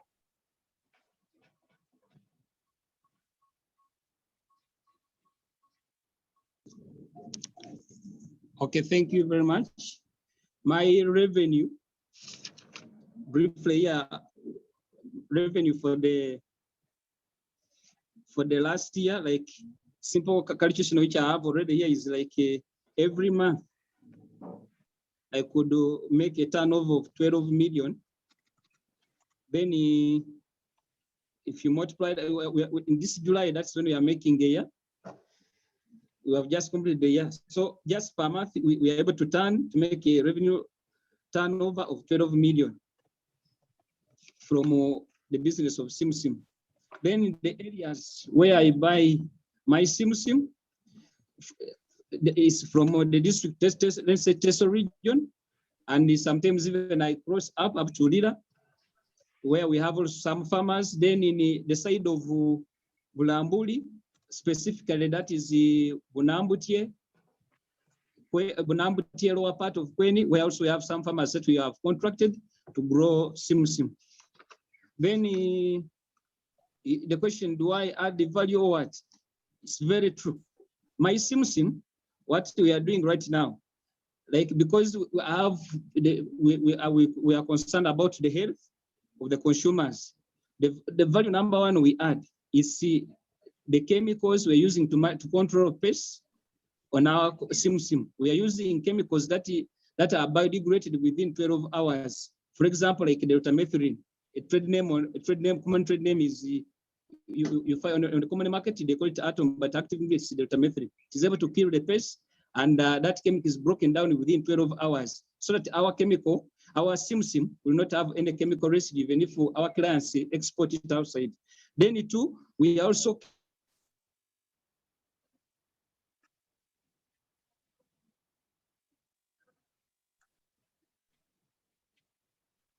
Dennis, we seem to have lost you.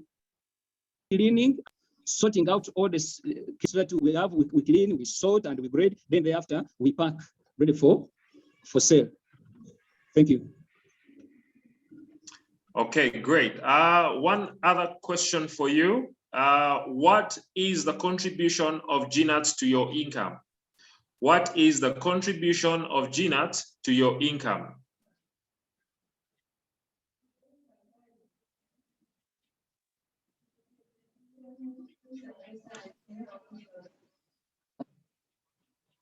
Mr. Wanyira? Yes, hello. Yes, I asked another question. There was another question for you. What is the contribution of GNAT to your income? Yes, please. Yes, please. Now, the GNATs, it contributes only 5% because it's not the main crop that I deal in. But sometimes as we do export from some of the clients, most especially from Kenya, they can also as well place small order for GNAT, so it contributes like only 10% of my income. But SimSim is the main business that I'm focusing on. Okay, thank you very much. Ladies and gentlemen, I think that's Christ the King, Agro-Dealers, and that has been Dennis Wanyira, who has presented and responded to some of the questions fielded. If you are to express interest, please do so through the channels that we have made available. And now we should be ready to go into our next presentation. Roy, please prepare our next presentation, and that is the Dawn International School, represented by Miss Olivia Ekayu. The Dawn was previously a kindergarten, but now had to pivot based on the 2020 COVID lockdown. The Dawn International School is located in Mbale and is now registered and a certified international school in Eastern Uganda, offering accelerated Christian learning curriculum, and has allowed it to develop a flexible curriculum which can be conducted both physically or virtually. Ladies and gentlemen, I'd like to now present to you the Dawn International School. Bonjour, comment ça va? And I hope you answered ça va bien.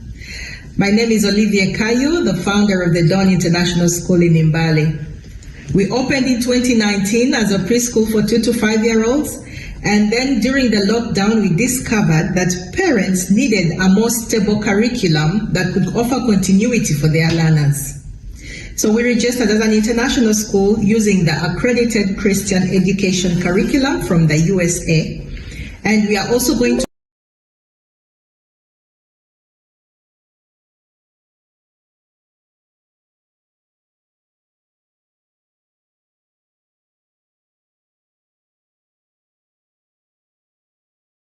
and secondary school learners. And we managed to enroll 23 learners in 2 days. That same week, the president instituted a lockdown, but our qualified teachers were able to transition successfully onto online. During the last 2 weeks of online learning, we've been able to enroll 6 new learners, and the parents are happy with the progress of their children. With 200 million Uganda shillings investment, we hope to be able to buy more computers and a laboratory for the secondary school learners, and curriculum books and library, to be able to just increase our numbers and, improve the quality of our learning, and also be able to bring in new teachers for the numbers that we anticipate. This curriculum has already been well advertised by the Kampala schools, because a lot of parents shifted their children to this curriculum because it is well suited for home learning. One of our biggest competitive advantages is that we are learning from the best. I'm speaking to you live from Switzerland, and I have been in a learning journey of understanding how the first world is incorporating and working with technology in this time of the pandemic. I'm seeing all the softwares that they are using, especially from the younger ages, to ensure that they are engaged even while learning online, and how they are managing with the physical limitations of COVID. So all this understanding and all this knowledge is going to be part of what makes the DNA of the Dawn and makes us a place of excellence. We have well-qualified teachers who have been retrained in this curriculum. We have a beautiful campus for when we go back for in-person learning. We sit on a 2-acre land with trees and a very beautiful ambience and an amazing play area. So we shall be able to maximize that as well, to have outdoor learning, which is recommended during the pandemic, and then social distance. And our teacher to student ratio is 1:10, so that means our children get a lot of individualized attention. We have a school shuttle which is able to bring students from afar, and we need another one because we anticipate larger numbers. We have collaboration with teachers in France and Switzerland as well, who are coming in live to teach our children, and so our children are having a holistic international experience with teachers coming from all different cultures. So with Mbale also being a new city, and we anticipate a lot of investors coming in, education is a big attraction for a city, because some of these people may be expatriates, and therefore an international school is a very big attraction for them to come. So as a school, we will be contributing to the growth of our city. We are also raising critical thinkers and lifelong learners who have integrity and high moral values. We believe that this will impact the governance of this town in a few years' time. When we come to our financials, in the first year, we anticipate that we'll be able to have over 50 children. And in the second year, with 90 children, we shall be able to break even. Then in the third year, we shall be able to make a profit and to also be sustainable and be able to pay off the debt that we shall have got. So we are requesting for 200 million Uganda shillings investment. 100 million of it will be paid back as debt, and 100 million of it will be paid back, will be equity at 15% shares. Your investment in the Dawn International School at this moment in time is the best decision you can make, because Mbale is ready for international education at a good premium price. The ACE curriculum is not as expensive as all the other curriculums, and we believe that the income level of Mbale is able to handle it, seeing by all the inquiries that we are getting. Your investment will go a long way in helping us go above and beyond even the projected numbers of 265. We welcome you to invest with us. Thank you very much.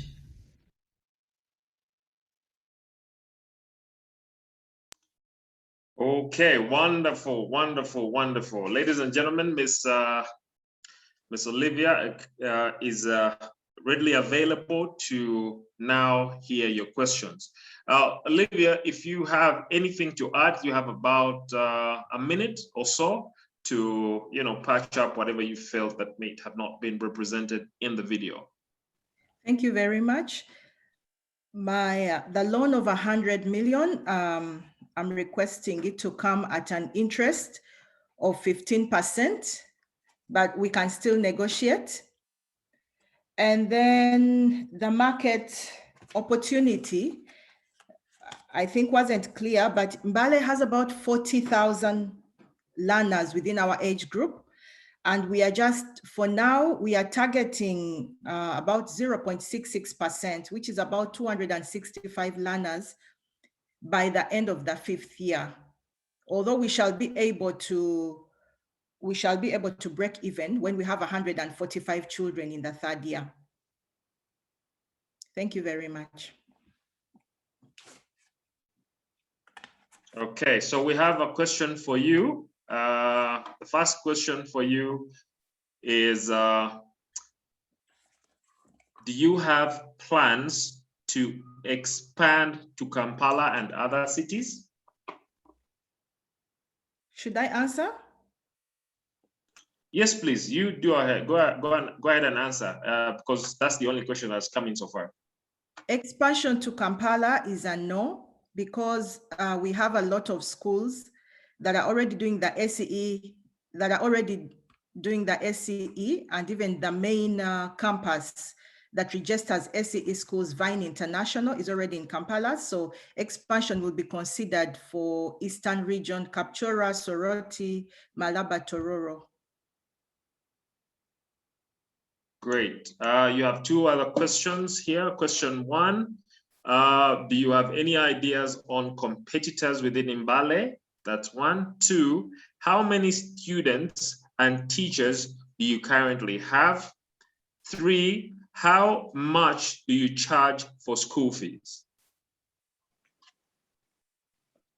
Competition, yes, I do have an idea. There is one international school that is only for missionaries. And as far as I know, they weren't even taking in the local population at all. That's Tyler. And so that one is out. And also the school fee structure is completely different. Then when it comes to, we have another school within that town called Shekinah. And yes, they are also a competitor, and I know they're there. We are partnering with them because we have to be, it's kind of a rule as schools doing the same curriculum. We share a lot of resources. We have done training together for the teachers. So there is a way we have to coexist. And yeah, I understand that we still have a bigger advantage because we have a reputation in the town already, and word of mouth has gone out ahead of us. And also because I have the advantage of owning another school in Mbale. I'm a 50% shareholder already in Elite Christian Education School, which is on Tororo Road. So I have that social capital already. And given also the numbers that came in, during the first part of this year, we continued with home learning, and we had a lot of interest. We had learners, a lot of learners coming in. So we have quite an influence in the city already. So yeah, we welcome competition. It makes us better, but we are doing very well. And also our campus is very accessible and in senior quarters, which is the high income area of Mbale. So we have quite a head start on that. Our current enrollment online, because we had a few, the youngest children, the ones who are 3, some of the parents were not available at home to supervise them. So our current enrollment is around 20 because of including the new learners, because some of the younger children, the parents are still looking for supervisors because they need, and then some of them technology issues, computers and things like that. Our tuition fees is segregated into 3 parts. The preschoolers are at 1 million. The primary is 1.5 and the secondary is 2.5. That includes lunch, but it doesn't include transportation and things like that. Okay, one last question. Are you paying the foreign teachers or are they volunteers? We have one foreign teacher who is on the ground, who is actually the principal. And yes, we are paying her. She started with us because even as preschool, we were still doing another international curriculum, but it was just for preschool. It was an English curriculum. So she's been with us for the past 3 years already. But the other teachers who are coming in online, for now they are volunteering because they know the situation. We are in lockdown and there isn't much income. So yes, the ones who are coming in online for now, they are volunteering.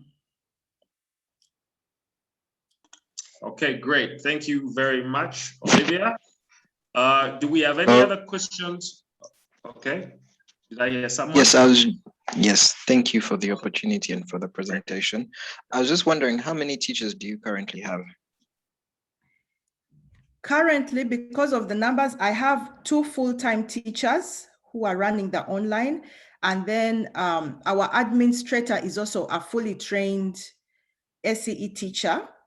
So she's a backup teacher in case of anything. So I have 3 fully trained teachers, but 2 are running the lessons and the other one is on standby as she does administrative work. Okay, great. Thank you. Thank you. Thank you. Do we have any other questions, interests? If we do not at the moment, Olivia, thank you very much for your presentation and for the answered questions. We request that you stay online. Okay. Buddy from Lungo Capital has expressed interest in the Dawn International School. I wish we were together physically, would be clapping and excited. Yeah. But yes, Buddy from Lungo has expressed. Team Mwanda also says great presentation. Okay, great. Roy, let's get ready for our next presentation, and that is from Okereyang Yosofat from Yoko AgroServe Uganda Limited. From Yoko AgroServe Uganda Limited. Who is Yoko? They are an agro-processing company that started operating in June 2018 and producing hibiscus in October 2020 with over 15 smallholder farmers to supply hibiscus raw material. Ladies and gentlemen, I would like now to ask Roy to play the video.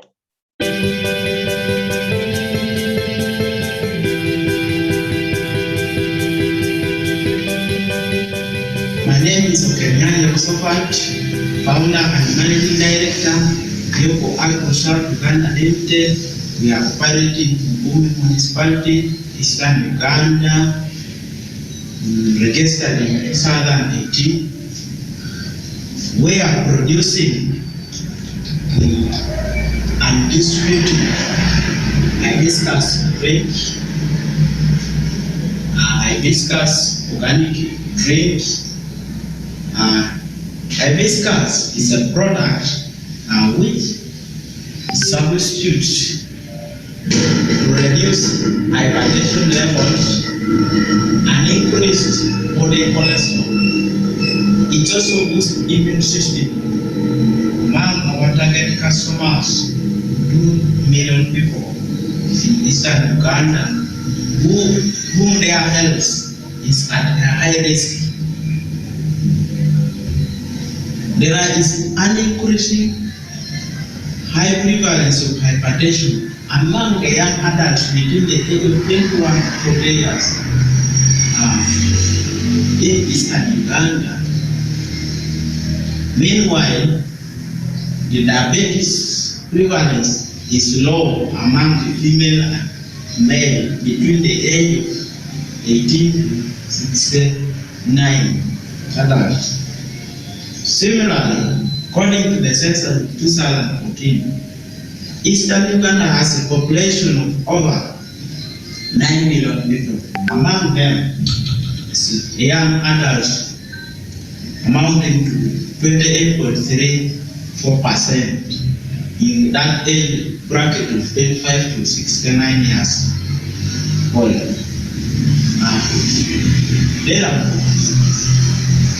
Here, we started our production in 2020, where we currently producing 180 liters per month. Therefore, we were able to generate 350,000 Uganda shillings per month by distributing our product to health centers, video cinemas, schools and hotel shops, where we can access young adults, children, women in that age. Therefore, our ask is that we are requesting for 20 million Uganda shillings in equity with the offer of 15% shares.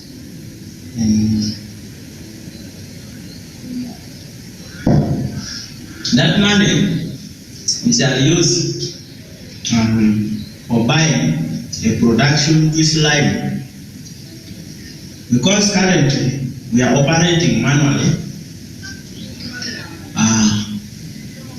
So this one will help us to scale our production from 350,000 a month to approximately 3,500,000 Uganda shillings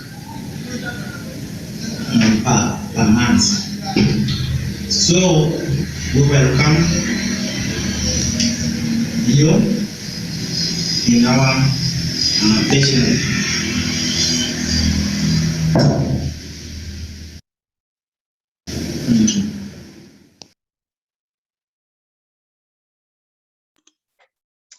All right, ladies and gentlemen, that was a presentation from Yoko Agro Serve Uganda Limited with their hibiscus drink. And I think they're ready now to receive questions. Okay, Rayang, if you have anything that you'd like to fill in there, please do so now. You have about a minute.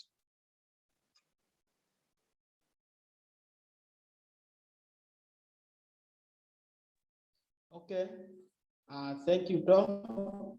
And I want to thank the investors team. What I want only to add is we shall be in position to share the dividends in our third year of production. Basically, that is how we intend to do it according to the consultation with my partner. Thank you so much. And also, we also don't only request for financial support, but also we want expertise. As you know, our product, we have not attained the regulations and the standards in that area. Thank you so much.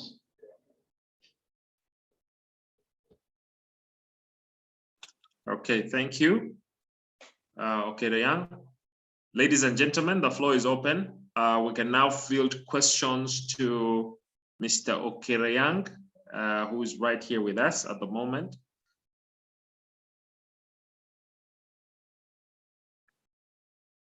Questions, concerns, anything? Okay. We don't seem to have any questions at the moment for you, Mr. Okerayang. Stay online. Even if they come on later, perhaps during the closing, we could have a discussion around the same. So ladies and gentlemen, Roy, please prepare the video for land, environment, and development concerns. That's going to be represented by Mr. Paul Watambuze. So this organization is an agro-processing company and is at the forefront of addressing climate change natural resources. Key to its intervention is its natural honey, which will eventually scale up high innovations that reach the rural beekeepers in the 5 Busoga districts of Jinja, Kamuli, Luka, Mayuge, and Buyende in eastern Uganda. Ladies and gentlemen, I now present to you land, environment, and development concerns. Roy, over to you.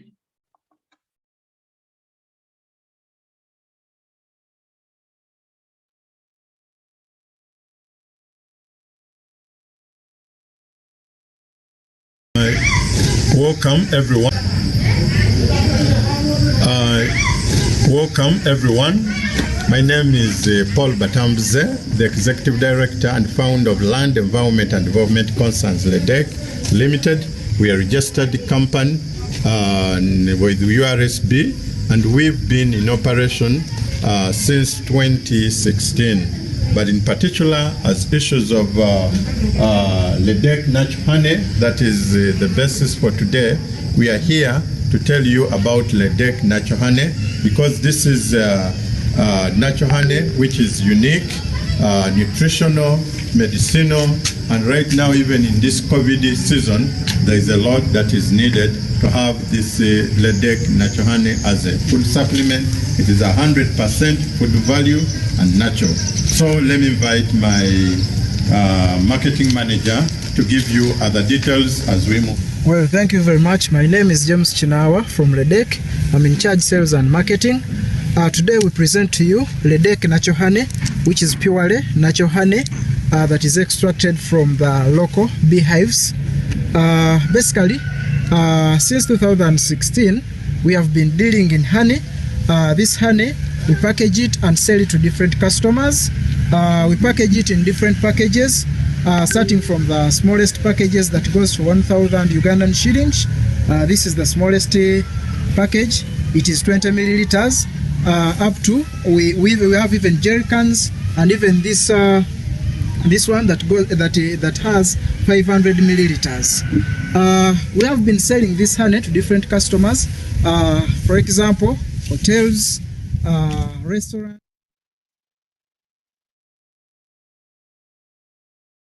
Mr. Paul wanted to put his ask in wording, so you'll allow him to do so. Thank you. Okay, Paul, over to you now.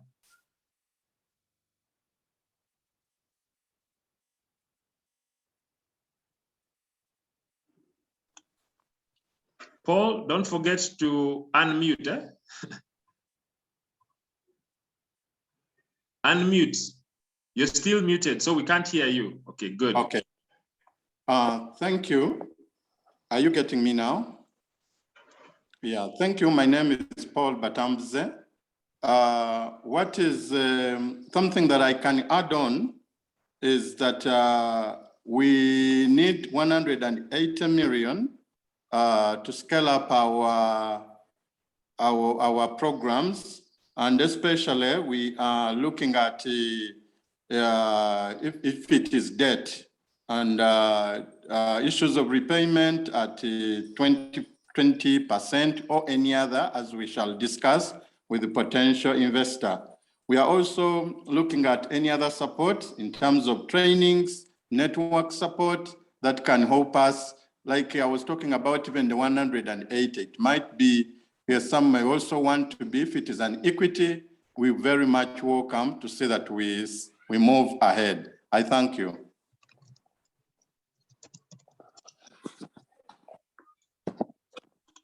Okay, great. Ladies and gentlemen, we now have an open floor. You can field your questions to Mr. Paul. Do we have any questions for Mr. Paul?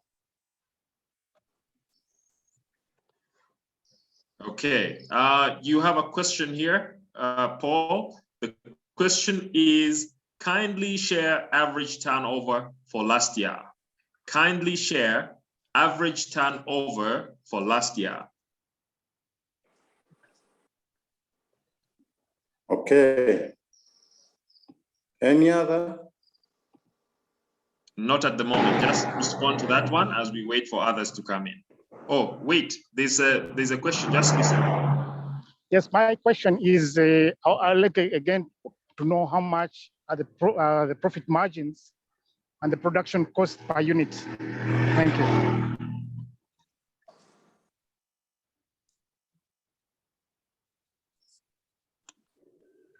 All right, Paul, you can respond to those two questions, yeah?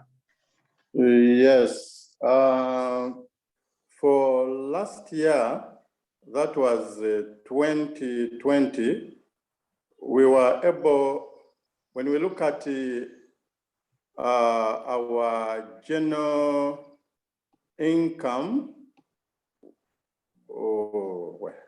when we look at what we had in 2020, our incomes were 189,650. I don't know, that was the general income that we had in 2020. And the issues of how much is the production cost per unit, in terms of the smallest unit, that goes for maybe the medium, that goes for about 10,000. The production is about 4,600 shillings. That is the medium cost per unit as per that, but one that goes for about 10,000 shillings.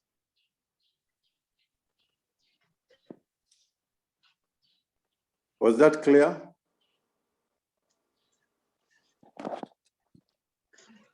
Yes, that was clear. Okay. So did you say please clarify, they are saying, did you say that your average turnover was 189,650 shillings? Million. 189 million. Yes. Okay, thank you. Do we have any other questions for Paul? Okay, there's another question right here. Has the business broken even? That's question one, yeah? Is this part of a larger group of companies? If so, how do they relate with each other? Do I need to repeat the questions, Paul, or you got them right? Well, yeah, at least one is clear. Let me answer that. Number one, is it broken even? Not yet. And we feel that in the next 1 year, if we got resources, more capital, we'll be able to break even. And the other is we are part of a large group, but the other is basically on issues of environmental protection, which is more of a social enterprise. So what we are now looking at as LEDEC Natural Honey is to have that business blend that we may be able to move on in more of income generating, because right now we have over 200 beekeepers that we are working with. These are women, youth, but we feel that we want to still continue with them for the betterment.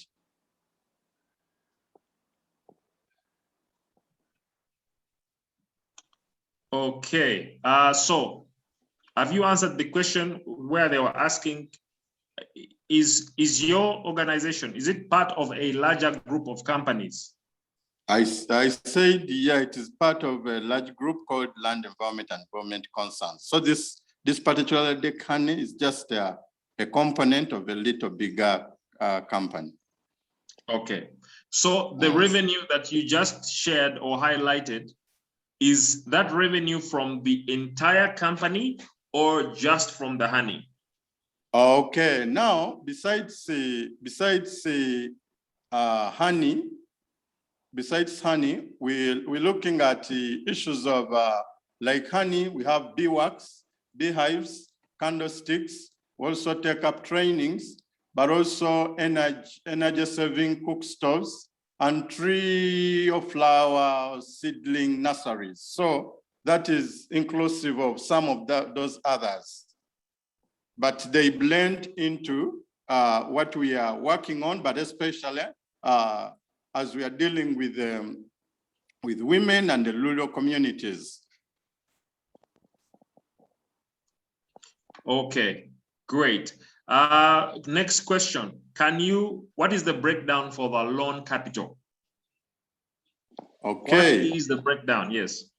The breakdown one is about 40 million on land, about 20 million on a vehicle, truck, then 50 million on fitting and establishing an equipment so that we can be able, because we intend to have a production unit. So the production unit will be able to take up that, a new one which is automated. And the other is on issues of raw materials, marketing, and all that will take about 52 million. And then 10%, which is about 18 million on administrative costs.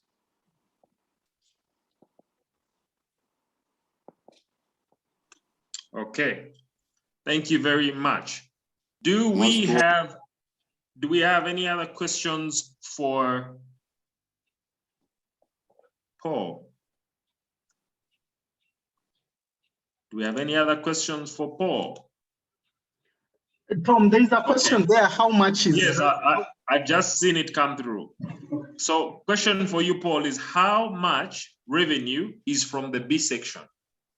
How much revenue is generated from the B section? The B section of in 2020 was able to produce, in 2020 was able to produce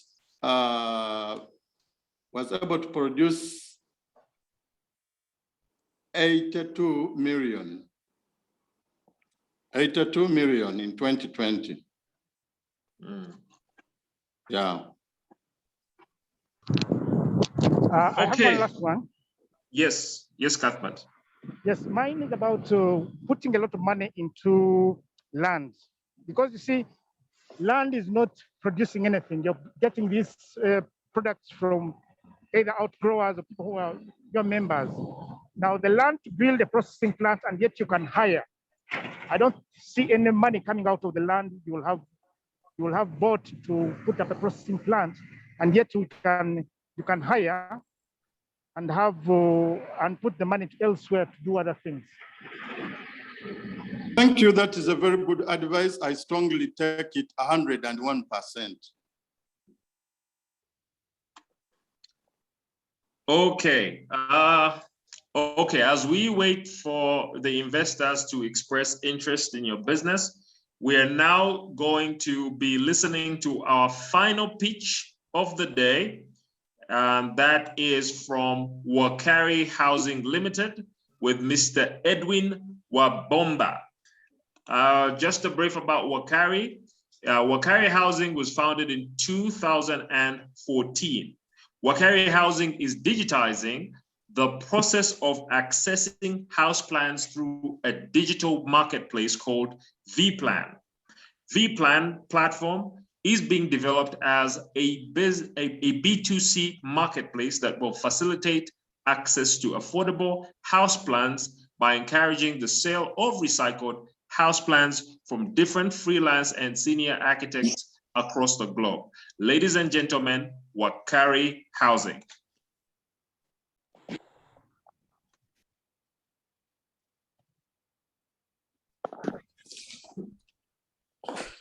Sub-Saharan Africans, both in the rural areas and urban areas. 90% of Sub-Saharan Africans, both in the rural areas and urban areas, do not use professional house plans during building. Some small towns and municipalities do not have master plans that guide urban expansion. This is mainly because of the high costs associated with planning services, especially since planning services are too customized and can only be consumed by those who are willing to pay custom prices.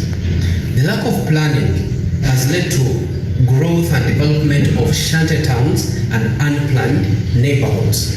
This is a threat to the environment. It affects housing values. It makes provision of social services like water and electricity by government very hard and very expensive, and it also contributes to unsustainable use of land.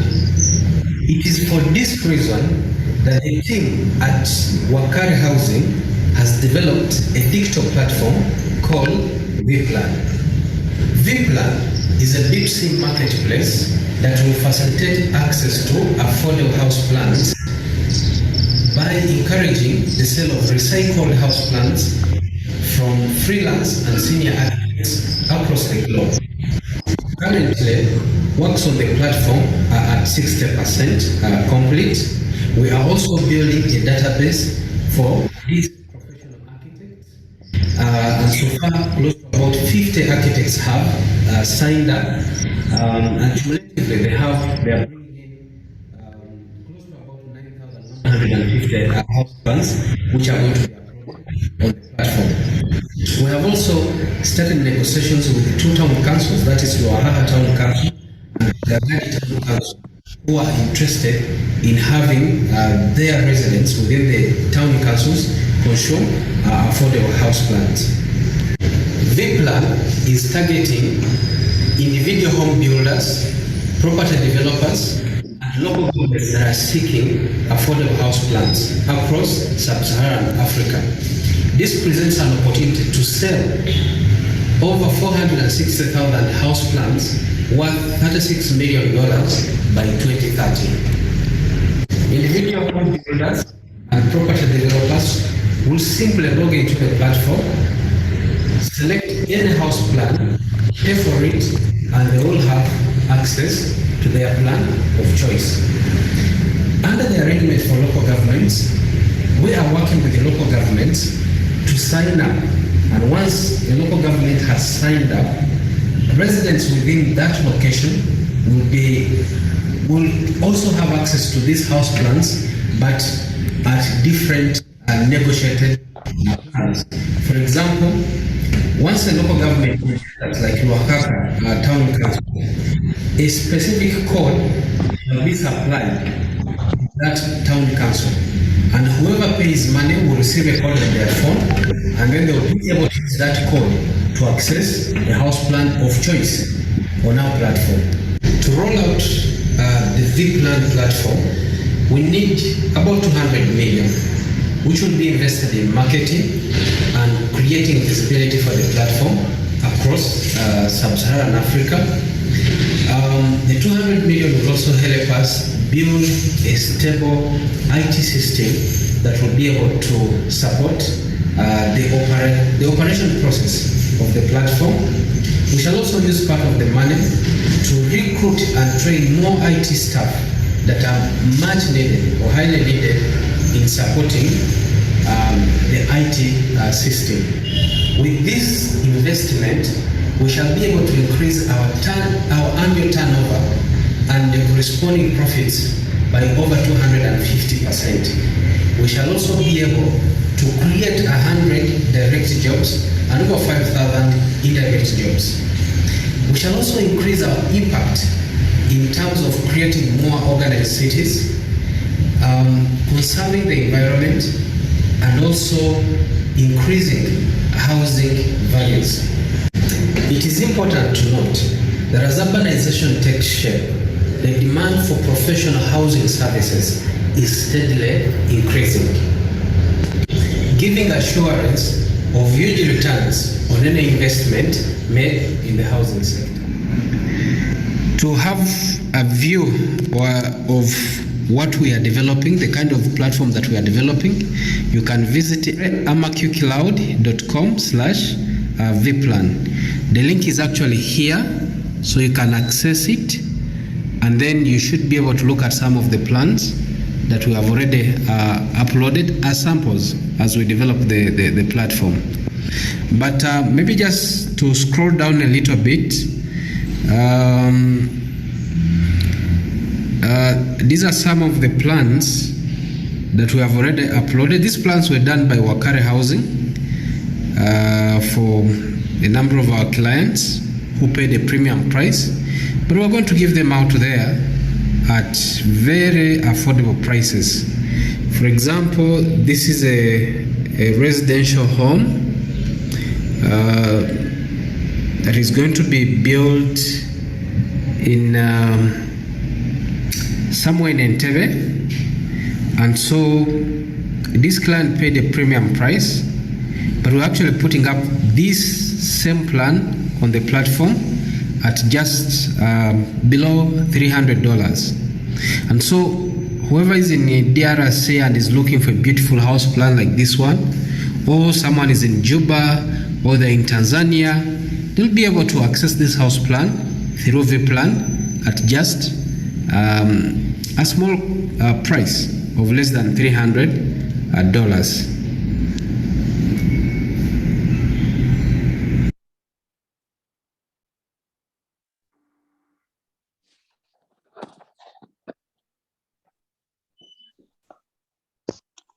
All right, thank you, Roy, for that video. Edwin Wabomba, who is the proprietor of VPlans and will carry housing, is online and readily available to respond to questions.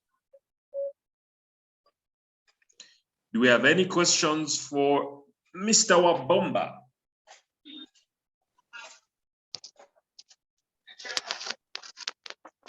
Edwin, is there anything you'd like to add in terms of clarification? We could give you about a minute. Yes, thank you so much, Tom. Maybe just what I would want to clarify is that the platform, though we are still improving it, has been hosted. And so if anybody is interested and they want to have a look at it, they can visit vplan.com and they should be able to have a look at some of the content and how far we have gone with the development of the platform. And also to clarify a little bit, we're looking for 200 million in the form of debt. Would be comfortable at an interest of 5% per annum, but we can negotiate that. We have no problem with that. Like already noted, of course, we are generating money from other operations. So we make about 10 million shillings on a monthly basis. And so we can able to pay that money. But of course, once the platform is also functional, like I indicated, our turnover is going to increase and so the corresponding profit. So there is actually, and also maybe just to clarify, the demand for affordable house plans is actually so high. Like you already know, we have been in the business for 7 years, but for over this period of time, we have been sending away so many clients who cannot afford to pay custom prices for the kind of services that we offer. And it was on this basis that we had to think and thought of an innovative way of how we can actually give out house plans where we don't invest in so much time and money, but we can actually have people have access to these plans. And so we went through our archives. In our archives, we have over 500 plans that we have done across this period of time.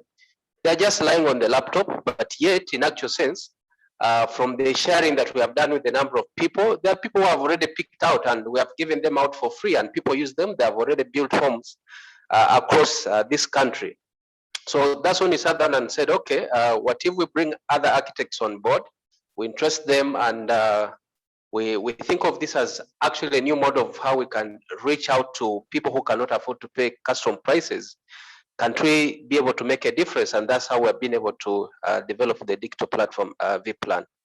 It is also very interesting that town councils and some municipalities, of course, equally, they have residents who do not afford to pay premium prices for planning services, but yet they require their residents to actually use professional house plans when building. So they have been having a struggle, even in Kampala here, even KCC has a struggle with so many residents who put up houses without actually planning. And of course, when you speak to these people who are building without plans, they will tell you the biggest issue is they cannot afford services of a professional architect. So what we are doing with the local governments is we're interesting them, and 2 of them have already picked a lot of interest. So we are negotiating. And what we're doing is once they sign up, we shall allow residents within those localities to actually access these house plans on our platform at even a much more lower price. And why we're going to put it at even a lower price is because in such locations, we are looking at huge numbers. There's also enforcement from the local councils. And so there's also an assured huge market in terms of consumption of our house plans. So the opportunity, and of course, we're not looking at only Uganda. We're looking at other countries like Juba, where we already have a clientele. Currently, we are serving a number of clients from Juba. Even in Tanzania, we have done a number of projects, in Rwanda as well. And so we're looking at this platform, mainly targeting clients across the sub-Saharan Africa. Thank you so much. Okay, thank you, Edwin, for highlighting those key areas. Ladies and gentlemen, the floor is open. Do we have any questions for Edwin? Do we have any questions for Edwin?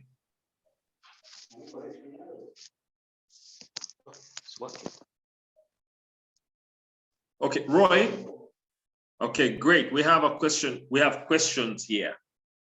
Number one, what is the URL for the website? Edwin, I would advise that you post that URL in the chat section for everybody to be able to see.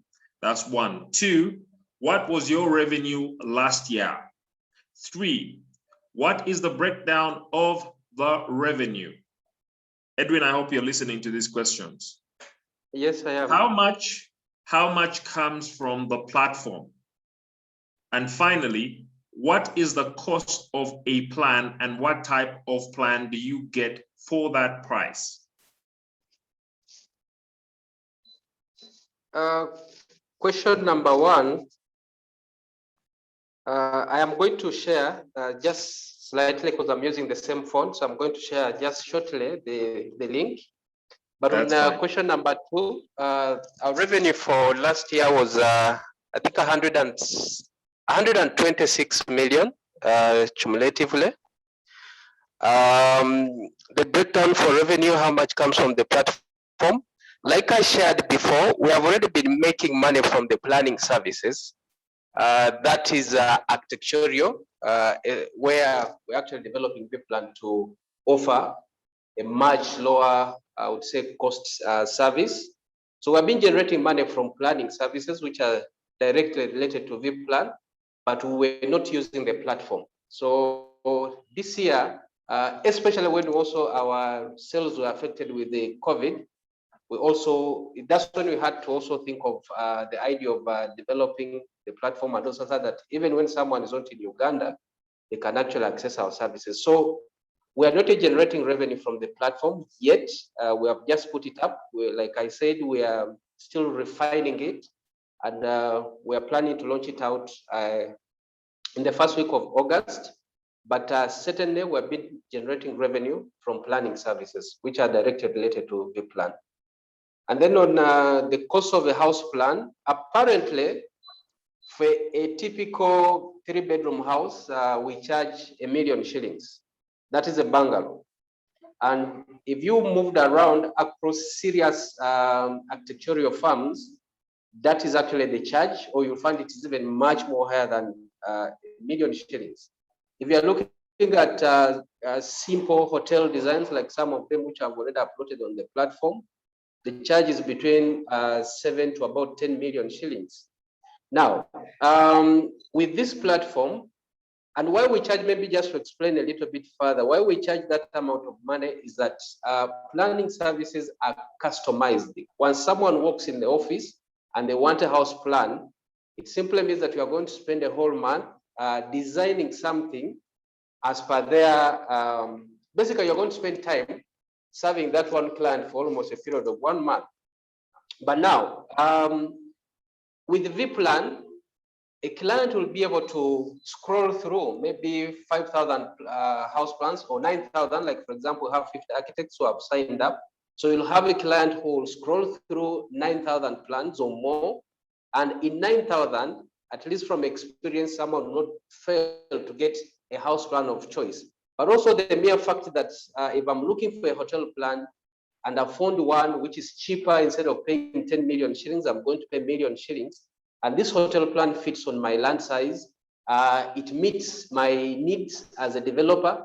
Certainly, anybody will have to go with that other than having to pay 10 million shillings to get a customized plan. So it is going to be cheaper by actually 90% compared to the market prices currently. And then there is another question here, how much have you spent on developing the platform? So far, we have spent about 12 million shillings in developing the platform. But of course, we are still spending money, like I shared in the video.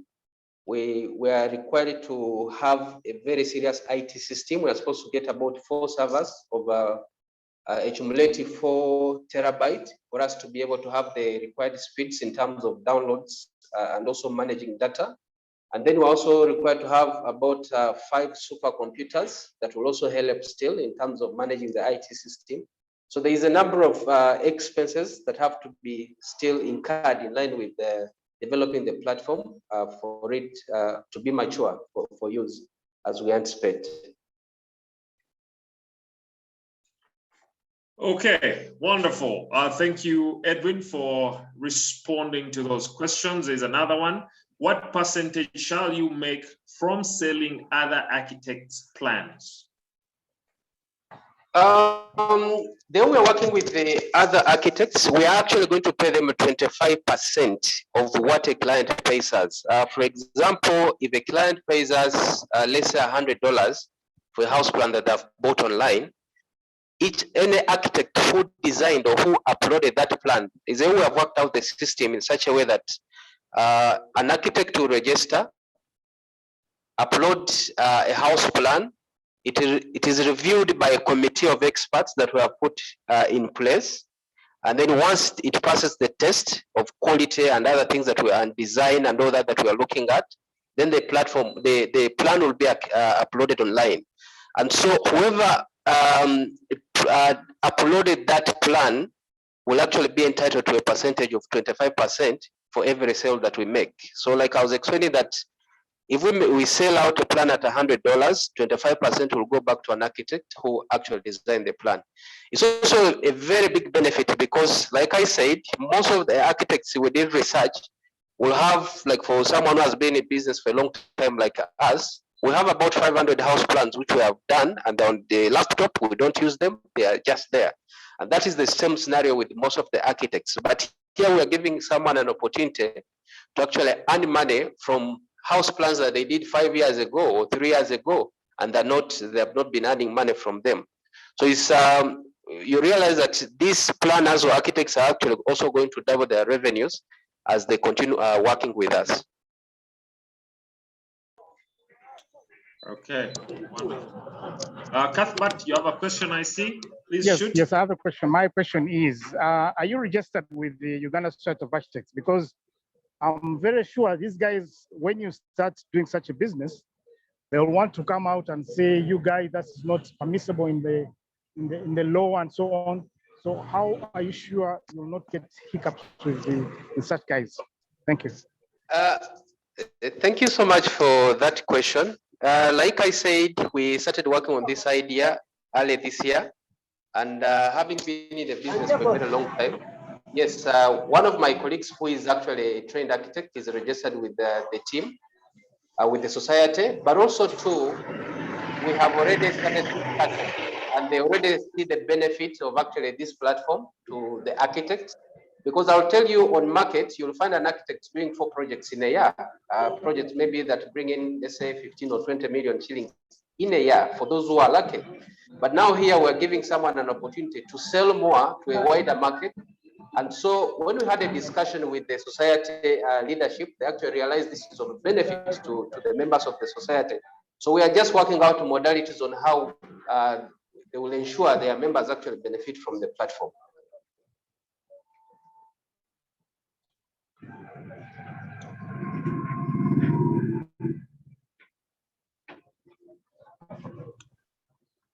Cuthbert, do you have a response to that? No. Hello? Yes, we can hear you, Cuthbert. Yeah, I have nothing. I think he has answered the question. Wonderful, wonderful. Okay. Do we have any other questions field towards Edwin?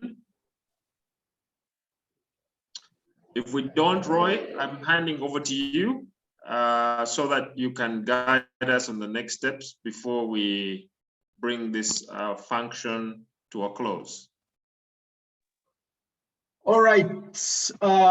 Thank you so much, Tom. I think you can all agree that the entrepreneurs went prepared and are actually serious, but are also very resilient to the existing storms that affect businesses, and they're actually keen to grow. So this is a great opportunity for you as financiers and investors to play a role. Now we are going to provide, in the next 3 minutes, we are going to allow the financiers who are here to share which companies they would want. And I'm just going to play the short video, then I'm going to put the list of the companies that have pitched. I presume you have a copy of the the briefs that we shared. If you don't, you can just share on the chat so that I share with you. But at this point, we are going to allow in the next 3 minutes for the different organizations present to express who they would want to engage further to see if they can finance or support the initiatives. So for the next 3 minutes, I'm going to share just a small advertorial video, and then I'm going to share the list of the entrepreneurs who have just pitched. Thank you very much. So 3 minutes, we shall expect feedback. For those ones who already have answers, please put your interest on the chat, okay, so that we shall be able to gather and announce. And then there are those who have informed me they are going to share later, but we are happy to announce the ones that have happened now. Thank you. The first ever Pitchfest was held in Uganda in 2020, bringing together several entrepreneurs and investors. As fate would have it, some were matched and some left empty-handed, but with a lot of positive feedback to learn from. And this year, Pitchfest 2021 is coming back in a much grander way. We're going to every region of Uganda and getting all the hidden gems to showcase what they are creating. We kick off with Porter Tourism City this April, and soon we will be in a city near you. Get your ticket today. All right, thank you. So I'm just going to share the list of the companies that have pitched in the particular order that they are on the briefs. So feel free to put on the chat if there's any company you would like to engage further as we move forward. So in the next 2 minutes, we expect to get that on the chat. Please type on the chat so that we can gather these details. The companies that have pitched, one was Joy Ochuo of Otema Company, and they do corn, soy, flours, and other nutritious flours. And then Dr. Joyce Tamale of Capital Solutions, leading social enterprise organization that is supporting NGOs and social enterprise, and she's keen to scale and improve the technology of access to support, and she's looking for partners to work with. Then we have Patrick Ochakara of Teso Produce Agro Processors, who are doing sunflower cooking oil and the sunflower seed cake, and they're looking for investors. Then we have Atikoit Gertrude, who is doing tree seedlings, cassava cuttings, and high quality cassava flour and starch. And she has a number of supply contracts and opportunities, and she's looking for investors and financiers to work with. Then we have Mr. Tadeo Lugunga, who since 2016 has been in hatchery business and has also been doing dealing in grain buying and selling to both Kenyan companies and local companies. And he's keen to actually move into production of flour, which will also produce bran to feed into his hatchery, where he spends over 70% of his costs, and also needs to also sell to his network of poultry farmers. Then we have Wanyura Dennis, who is an agro inputs and Sim bulker, who is keen to expand his Sim bulking business to meet the local and international demand of his Sim, which is of quality, and he uses quality certified chemicals to prepare it. Then we have Olivia Ekayu of the Dawn International School, who has innovated her way around COVID and education. As you may all know, education has been one of the biggest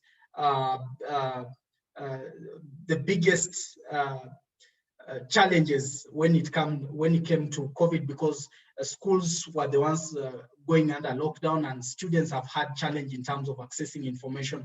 And there has to be leaders in changing the dimensions of how we can approach this. And Olivia seems to be leading that role, and she's looking for partners to help her scale her model and also deliver quality service to the community in Mbale City. Then we have Yokosoft of Yoko AgroServe. He's producing hibiscus, organic nutritious hibiscus juice, and he's keen to expand and move from the manual production, which is producing 180 liters for him, to at least I think an equivalent of I think 1,000 and something liters, which should improve his revenue from 350,000 to at least 3.5 million per month. Then we have Pastor Paul Batambuze of LEDEC, and he's doing a lot of different initiatives to promote the environmental conservation and restoration, and he's very keen to improve the production of his honey and increase the number of communities he's supporting in producing, but also serving his honey. And finally, we have Edwin Wabomba of Wakari Housing, who has innovated a way of ensuring access to quality certified plants by normal households in a way of improving urbanization and access to affordable housing, but also in a way of ensuring access of cheap plants to local people in the real estate. Now, with these companies before you, please share on the chat which companies you'd like to extend an engagement and discuss what and opportunities or how you can structure your support plan with them. We shall be announcing shortly before we have closing remarks from our various partners. Thank you very much. So in 2 minutes, we shall be announcing the different confirmed engagements and interests as per the financials who are live with us. Thank you very much.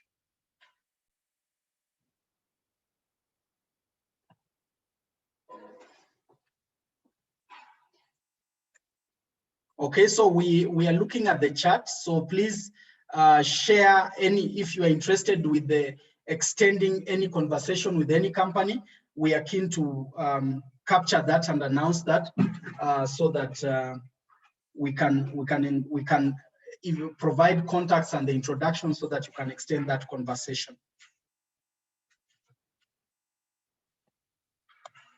All right, we are compiling these details.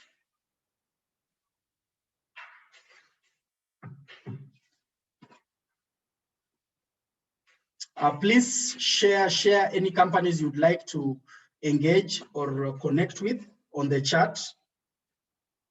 So I can see Ayungo is keen on Dawn. Prosi, that is East African Premier Investments Limited, is keen on farm right.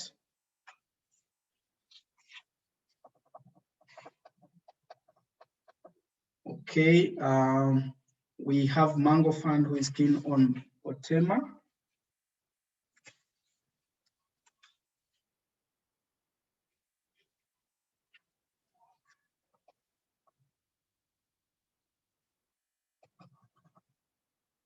Okay, seeing more, please put on the chat any companies you'd like to engage further. Please put on the chat.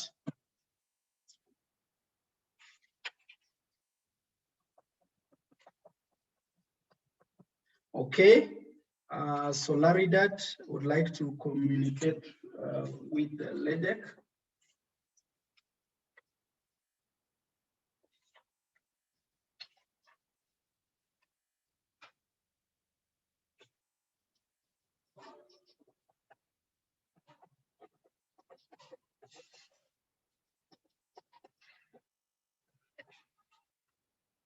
Please put on the chat any company you would like to engage further with for the investors and financials. We are capturing so that we are going to announce, and then we shall do further engagements beyond this.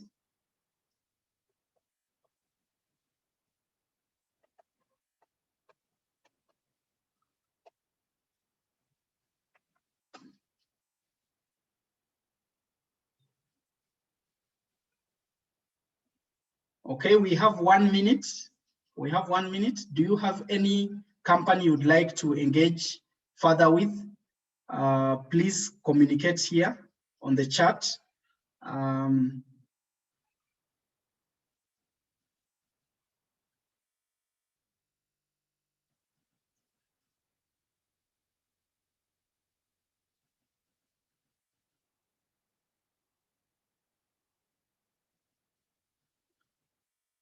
Joseph, I'm not sure if I captured the company you wanted to engage with. If you are there, please help me just reclassify. And if you had also communicated earlier when the company pitched, please feel free to just share it again so that I can capture that. I'll be grateful. So please share. If you shared earlier when the companies were pitching, please just reshare for purposes of ensuring that I can just capture that. Thank you very much. Thank you, Prosi.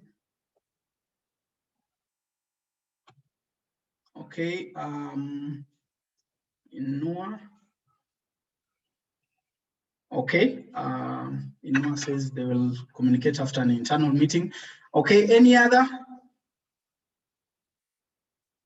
All right. Okay, so I'm just going to share the feedback that we've so far received. However, we expect additional feedback. There are those who need to meet further. So I'm just going to make a few interests that have been shared on the based on what the people who have pitched. So with no particular order, Shona Capital has confirmed interest to Otema Company. So Shona, Ayungo Capital. I think I saw Hinga and Balloon Ventures were keen on Otema Company. So we shall follow that up. Then I'm seeing here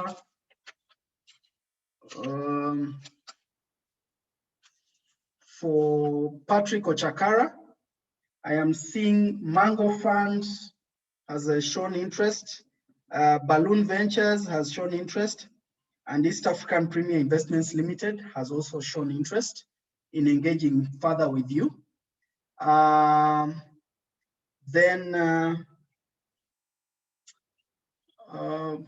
I'm seeing, okay.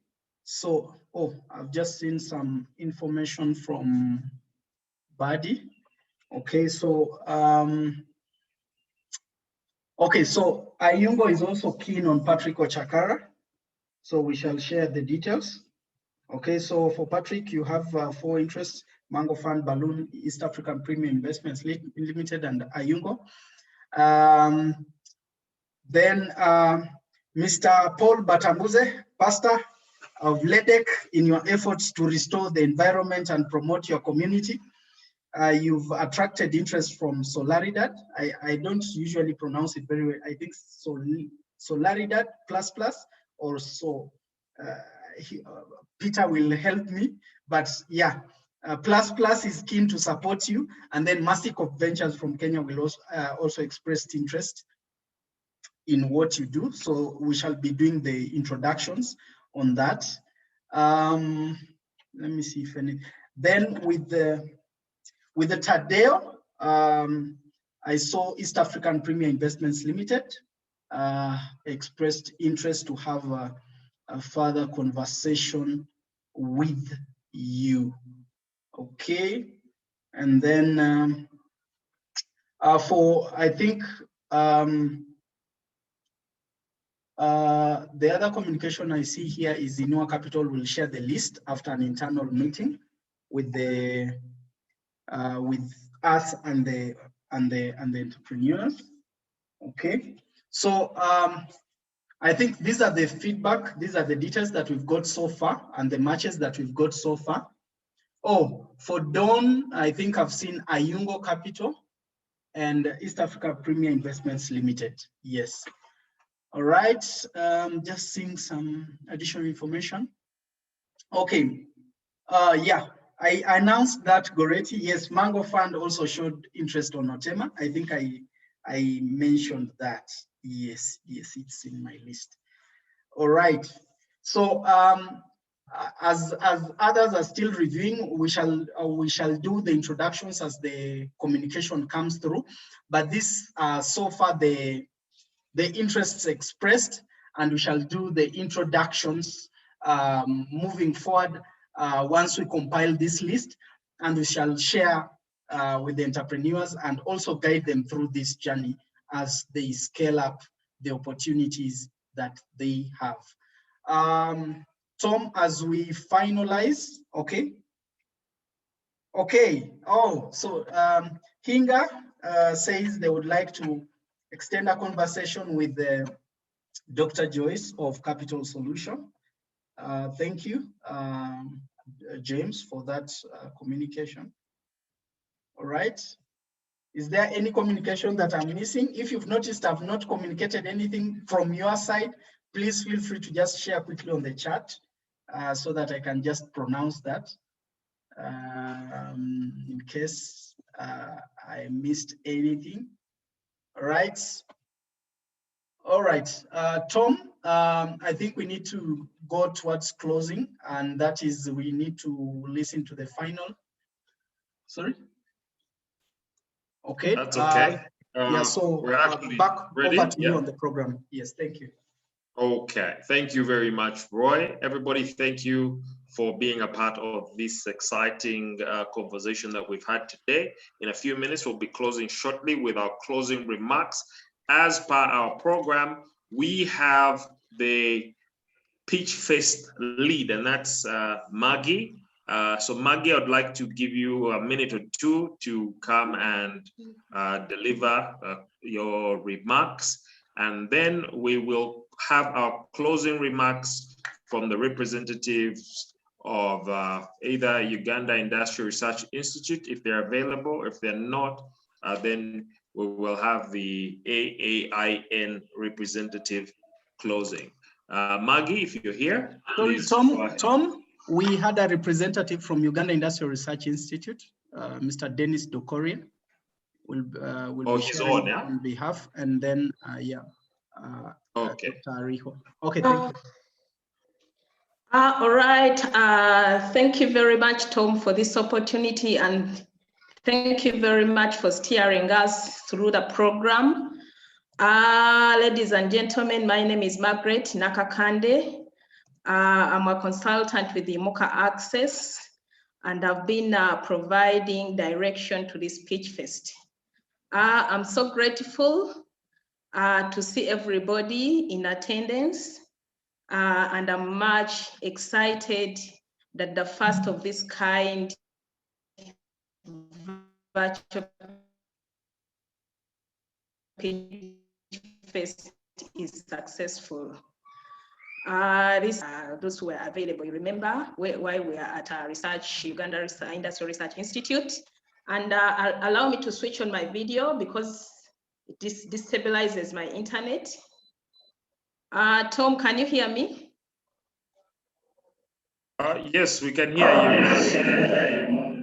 Yes, and that the Kampala Pitchfest of 2020 ushered in the ideas of going regional that enabled us to begin with Western, place in Fort Potro on 29th of April 2020, and here we are with the Eastern edition that has successfully just taken place.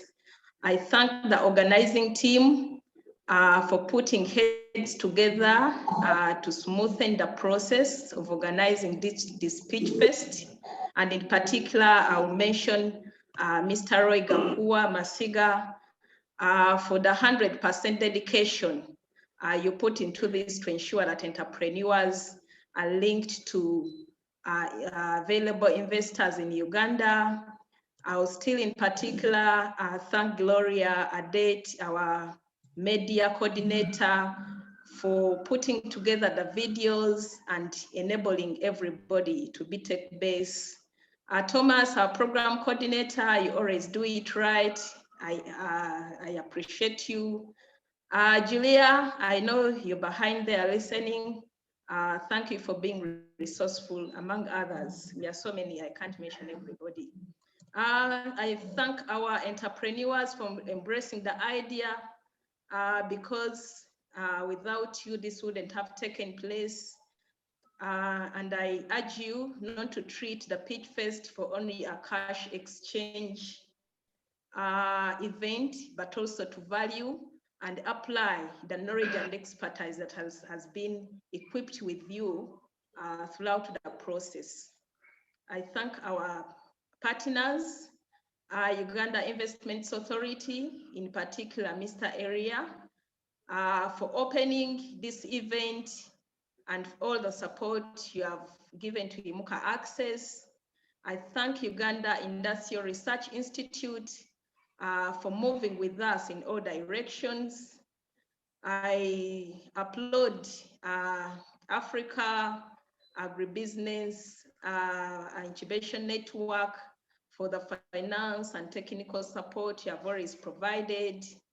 Rebi, Renewable Energy Business Incubator, you always stand with us. I can't forget you. I can't forget Edwin Wabomba. You have been such a great pillar. Thank you for coordinating all the entrepreneurs. I can't forget our investors. Without you, this can't take place. Thank you for availing yourselves to receive, to hear from what the entrepreneurs have for you in their dockets. We appreciate you. Among others, those who have not been mentioned, please don't take it personal. Maybe to inform you about our next Pitchfest, will be taking place on 26th of August. That will be Northern region. I can't be particular whether it will be virtual or physical, but depending on what the nature will dictate and maybe probably our stakeholders' views, we shall communicate in the due course. I thank everybody for honoring our invitation, and I caution you to continue observing SOPs and to stay safe. Allow me to invite our partners. I think Ayn will begin to provide a few remarks, and thereafter a representative from Uganda. Maggie. Sorry, Maggie. Yes. It is Ayn. It is Yuri, because most of these are agro-processors, and Yuri has been very keen to see how they can help them standardize. As you could see, some of them were not. Okay. Yes, so ideally, Yuri was to take priority. Yeah, allow me to invite Yuri, representative, to put closure to this Pitchfest. Thank you very much. Continue being safe. Thank you very much, Maggie, and thank you very much, Roy, and the team from Imuka Access. First and foremost, my name is Dennis Bekoria, and I'm standing here in the shoes of my executive director, who was supposed to be the one giving these closing remarks, but he requested me to represent him here today. He's very keen and he's very supportive of this activity, the Pitchfest, and that's more reason why Uganda Industrial Research Institute has been supporting. And I think we even hosted the first Pitchfest here at our facility, and our facilities are always open to host as many of these Pitchfests as possible. So we shall continue standing with you throughout the process of this activity. Now, to us as an organization, this activity is very critical and very important, because at URI, we believe that industry is built on 3 pillars. And as an organization, the mandate that we're given by the government of Uganda is to engage in activities that will result in the industrialization of this nation. And URI, ideally, is the lead agency for the industrialization of Uganda. So we engage in quite a number of activities. And one of them is technology, technology transfer, technology development, and fabrication of machinery. Now, as I said earlier, industry is built on 3 pillars. One of them is technology, and that is where URI is very, very strong. So we offer all this technology transfer and the rest, issues to do with value addition. And the second pillar is the area of skilling, which is also very critical, you know, because you cannot produce something if you have not been skilled on how to do it.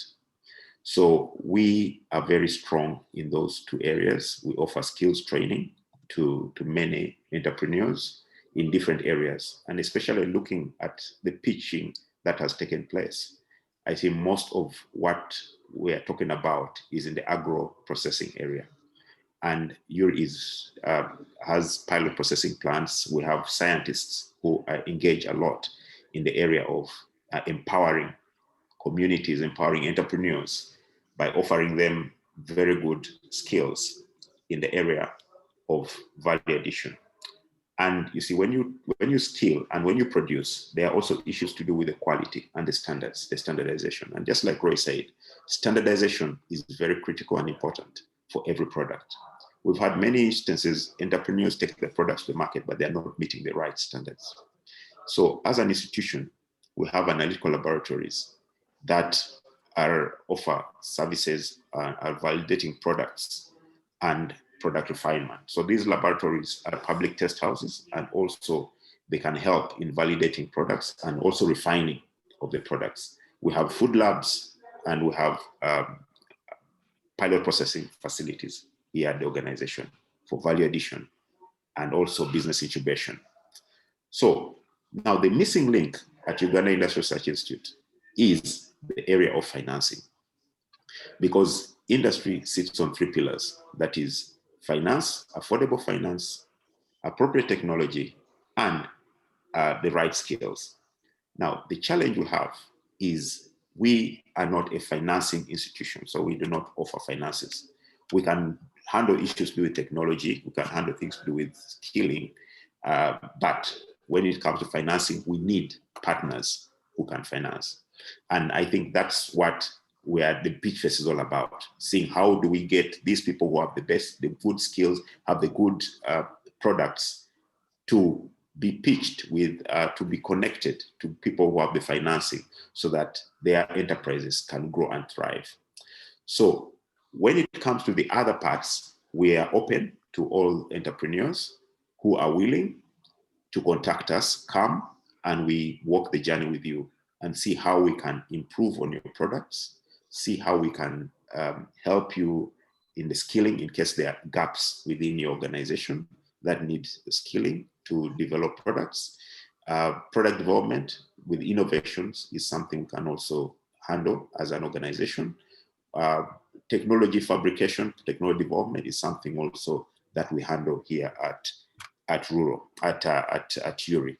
So as an organization, for those who have pitched and have gaps in certain areas, we are always happy to partner with Imuka Access to see how we can support you in the area that you want. Otherwise, I thank you for the resilience that you have shown, for picking up on opportunities, because not everybody would take this opportunity and stand up. So for all those who came to make a pitch today, I congratulate you.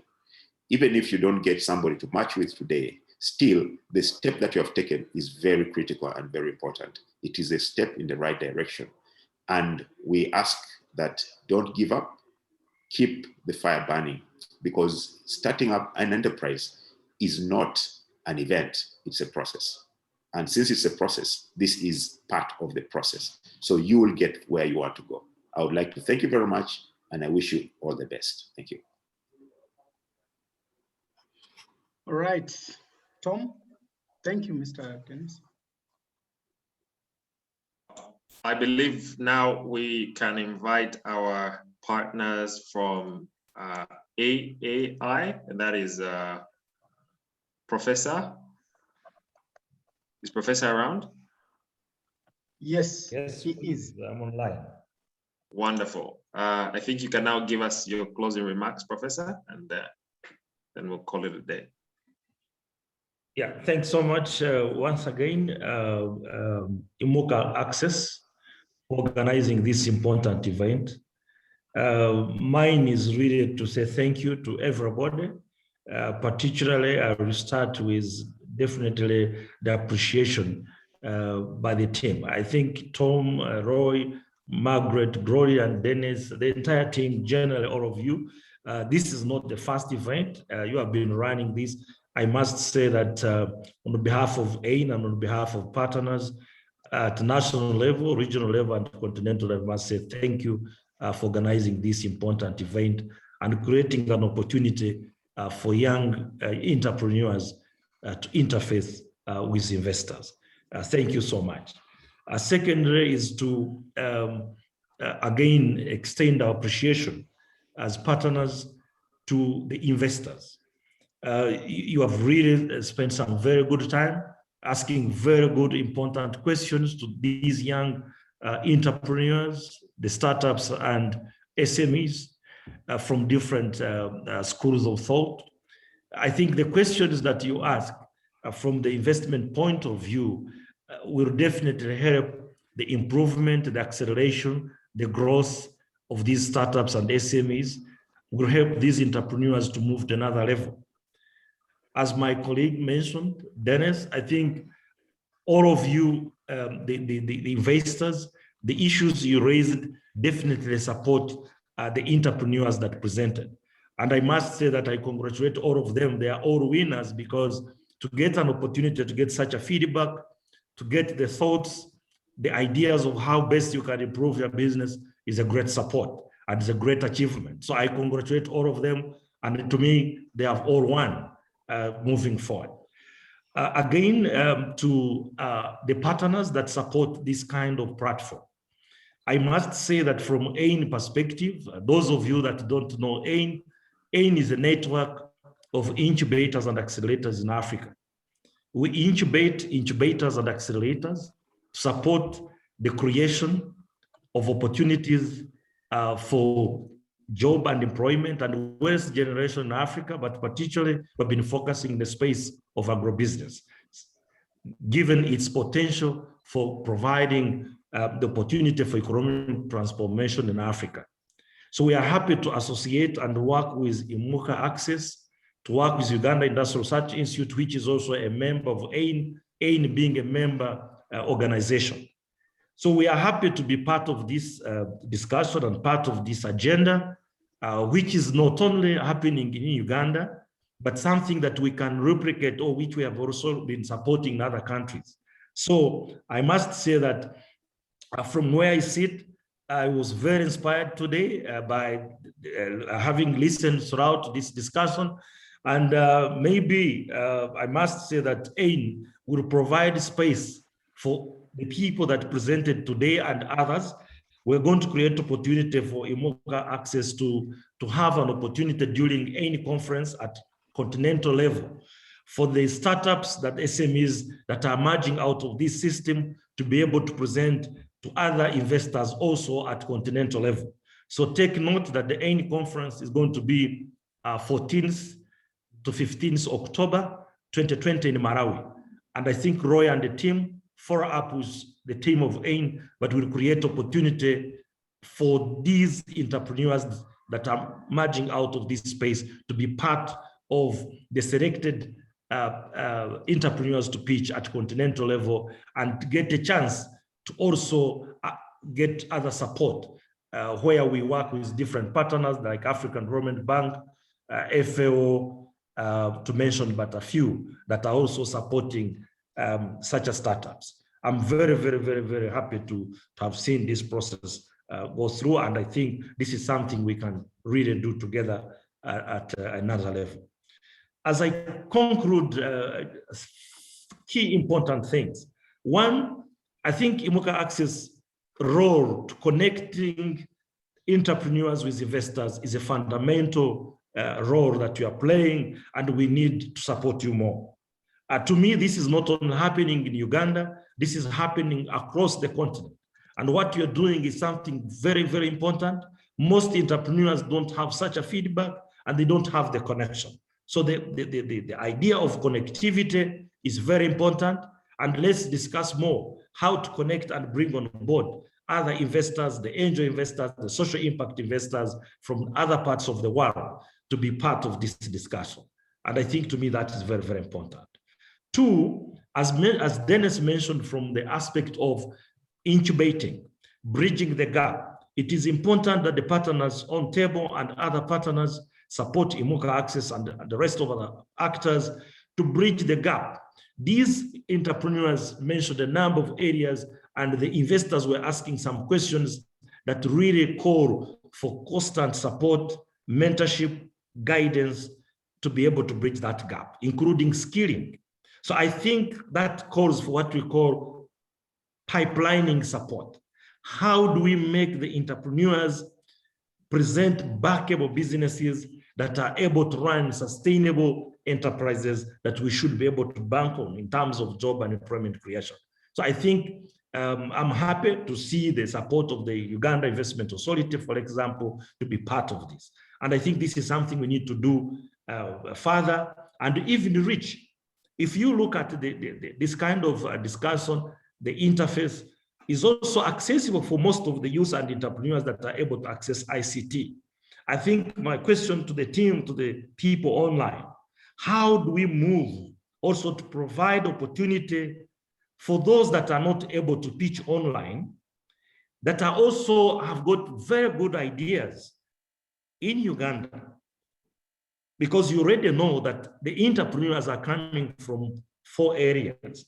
We have got entrepreneurs from the elite, the formal sector, but there are entrepreneurs from the informal sector.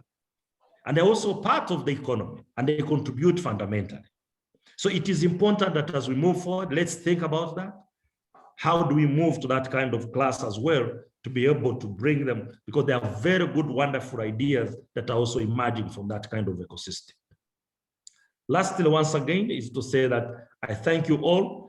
I'm rushing for another meeting because I thought this was supposed to be ending by 11:50, but I'm happy to be part of this. I had to continue and postpone another meeting, but I want to say thank you to everybody. I want to congratulate once again the entrepreneurs that pitched. I've noted a number of them. I will link up with Simuka. I could not specify one, but I noted the young boy of Hibiscus. I have seen Dr. Joyce present a very good social enterprise. The Dawn, I've listened to all the presentations. I'm going to definitely link up, and also we see how can AIN support this kind of agenda and also link these potential very good ideas to other potential investors. Once again, thank you so much for organizing this timely event, because we are facing a big challenge as an economy at continental level, at national level, because of the COVID pandemic. Most of enterprises are suffering, are facing a lot of challenges. So it is time to give them support. And I think providing a platform is a great support, and it is timely that we can work on this together. Thank you once again, and looking forward for continued discussion, engagement, support as we transform our economies. Thank you. Okay, Roy, I see your hand is up. I suppose you want to say something before we close? No, I was appreciating, thank you. You're appreciating, okay, great. All right, thank you everybody for being part of this function. Olivia, is that you? You have something to say?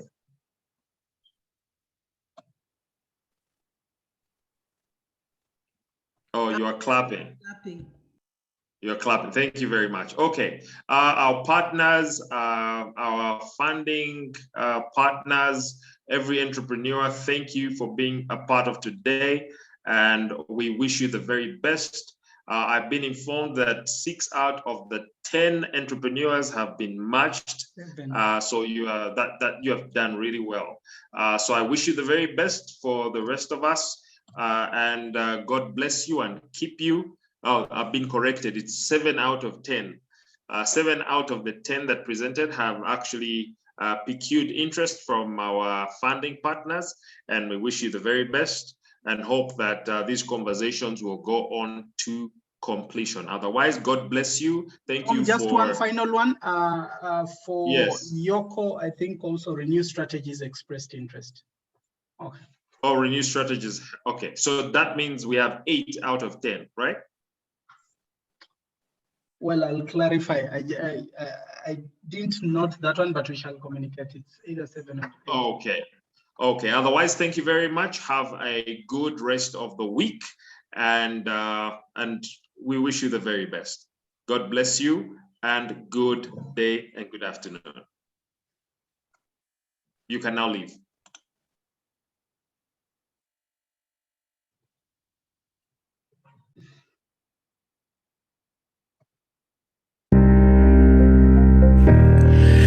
First ever Pitchfest was held in Uganda in 2020, bringing together several entrepreneurs and investors. As fate would have it, some were matched and some left empty-handed, but with a lot of positive feedback to learn from. And this year, Pitchfest 2021 is coming back in a much grander way.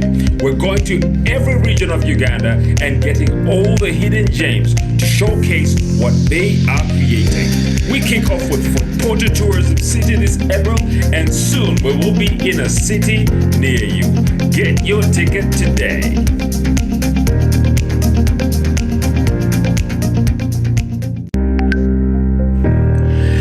First ever Pitchfest was held in Uganda in 2020, bringing together several entrepreneurs and investors.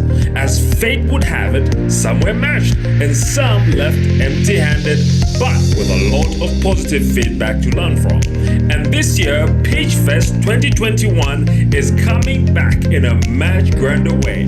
We're going to every region of Uganda and getting all the hidden gems to showcase what they are creating.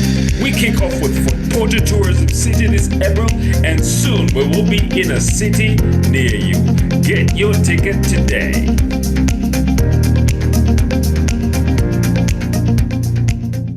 Thank you for making the time to listen to me. My name is Joy Rateno Chuo. My name is Joyce Tamale, the co-founder and CEO. Thank you for making the time to listen. First ever Pitchfest was held in Uganda in 2020, bringing together several entrepreneurs and investors. As fate would have it, some were matched and some left empty-handed, but with a lot of positive feedback to learn from. And this year, Pitchfest 2021 is coming back in a much grander way. We're going to every region of Uganda and getting all the hidden gems to showcase what they are creating. We kick off with Porter Tourism City this April, and soon we will be in a city near you. Get your ticket today.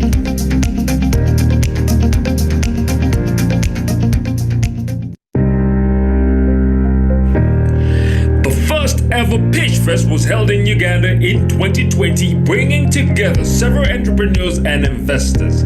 As fate would have it, some were matched and some left empty-handed, but with a lot of positive feedback to learn from.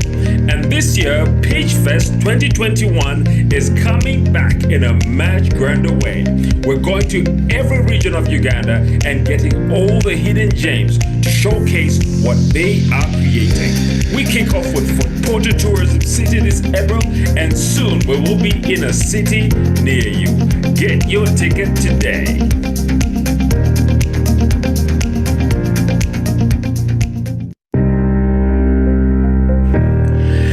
First ever Pitchfest was held in Uganda in 2020, bringing together several entrepreneurs and investors. As fate would have it, some were matched and some left empty-handed, but with a lot of positive feedback to learn from. And this year, Pitchfest 2021 is coming back in a much grander way. We're going to every region of Uganda and getting all the hidden gems to showcase what they are creating.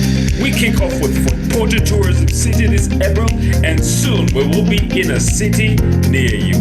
Get your ticket today.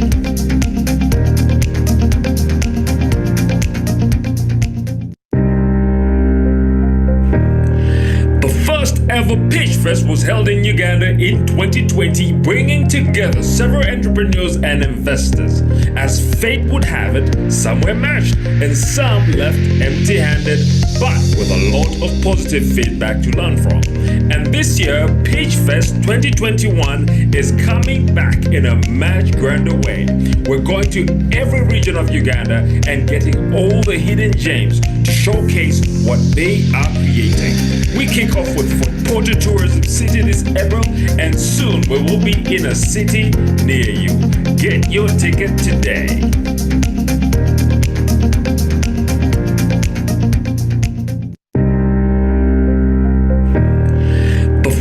Ever Pitchfest was held in Uganda in 2020, bringing together several entrepreneurs and investors. As fate would have it, some were matched and some left empty-handed, but with a lot of positive feedback to learn from.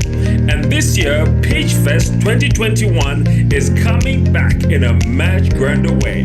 We're going to every region of Uganda and getting all the hidden gems to showcase what they are creating. We kick off with Fort Porter Tourism City this April, and soon we will be in a city near you. Get your ticket today.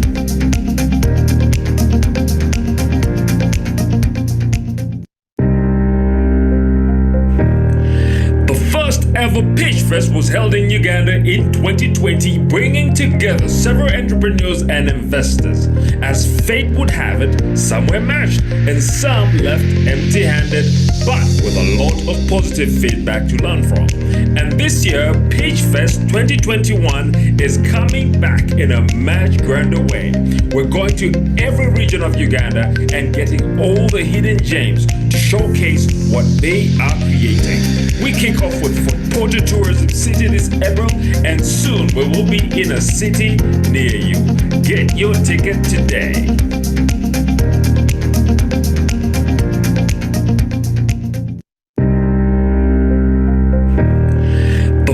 Ever Pitchfest was held in Uganda in 2020, bringing together several entrepreneurs and investors.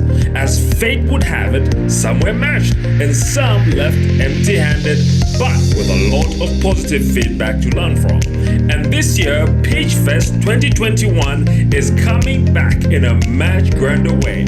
We're going to every region of Uganda and getting all the hidden gems to showcase what they are creating. We kick off with Fort Porter Tourism City this April, and soon we will be in a city near you.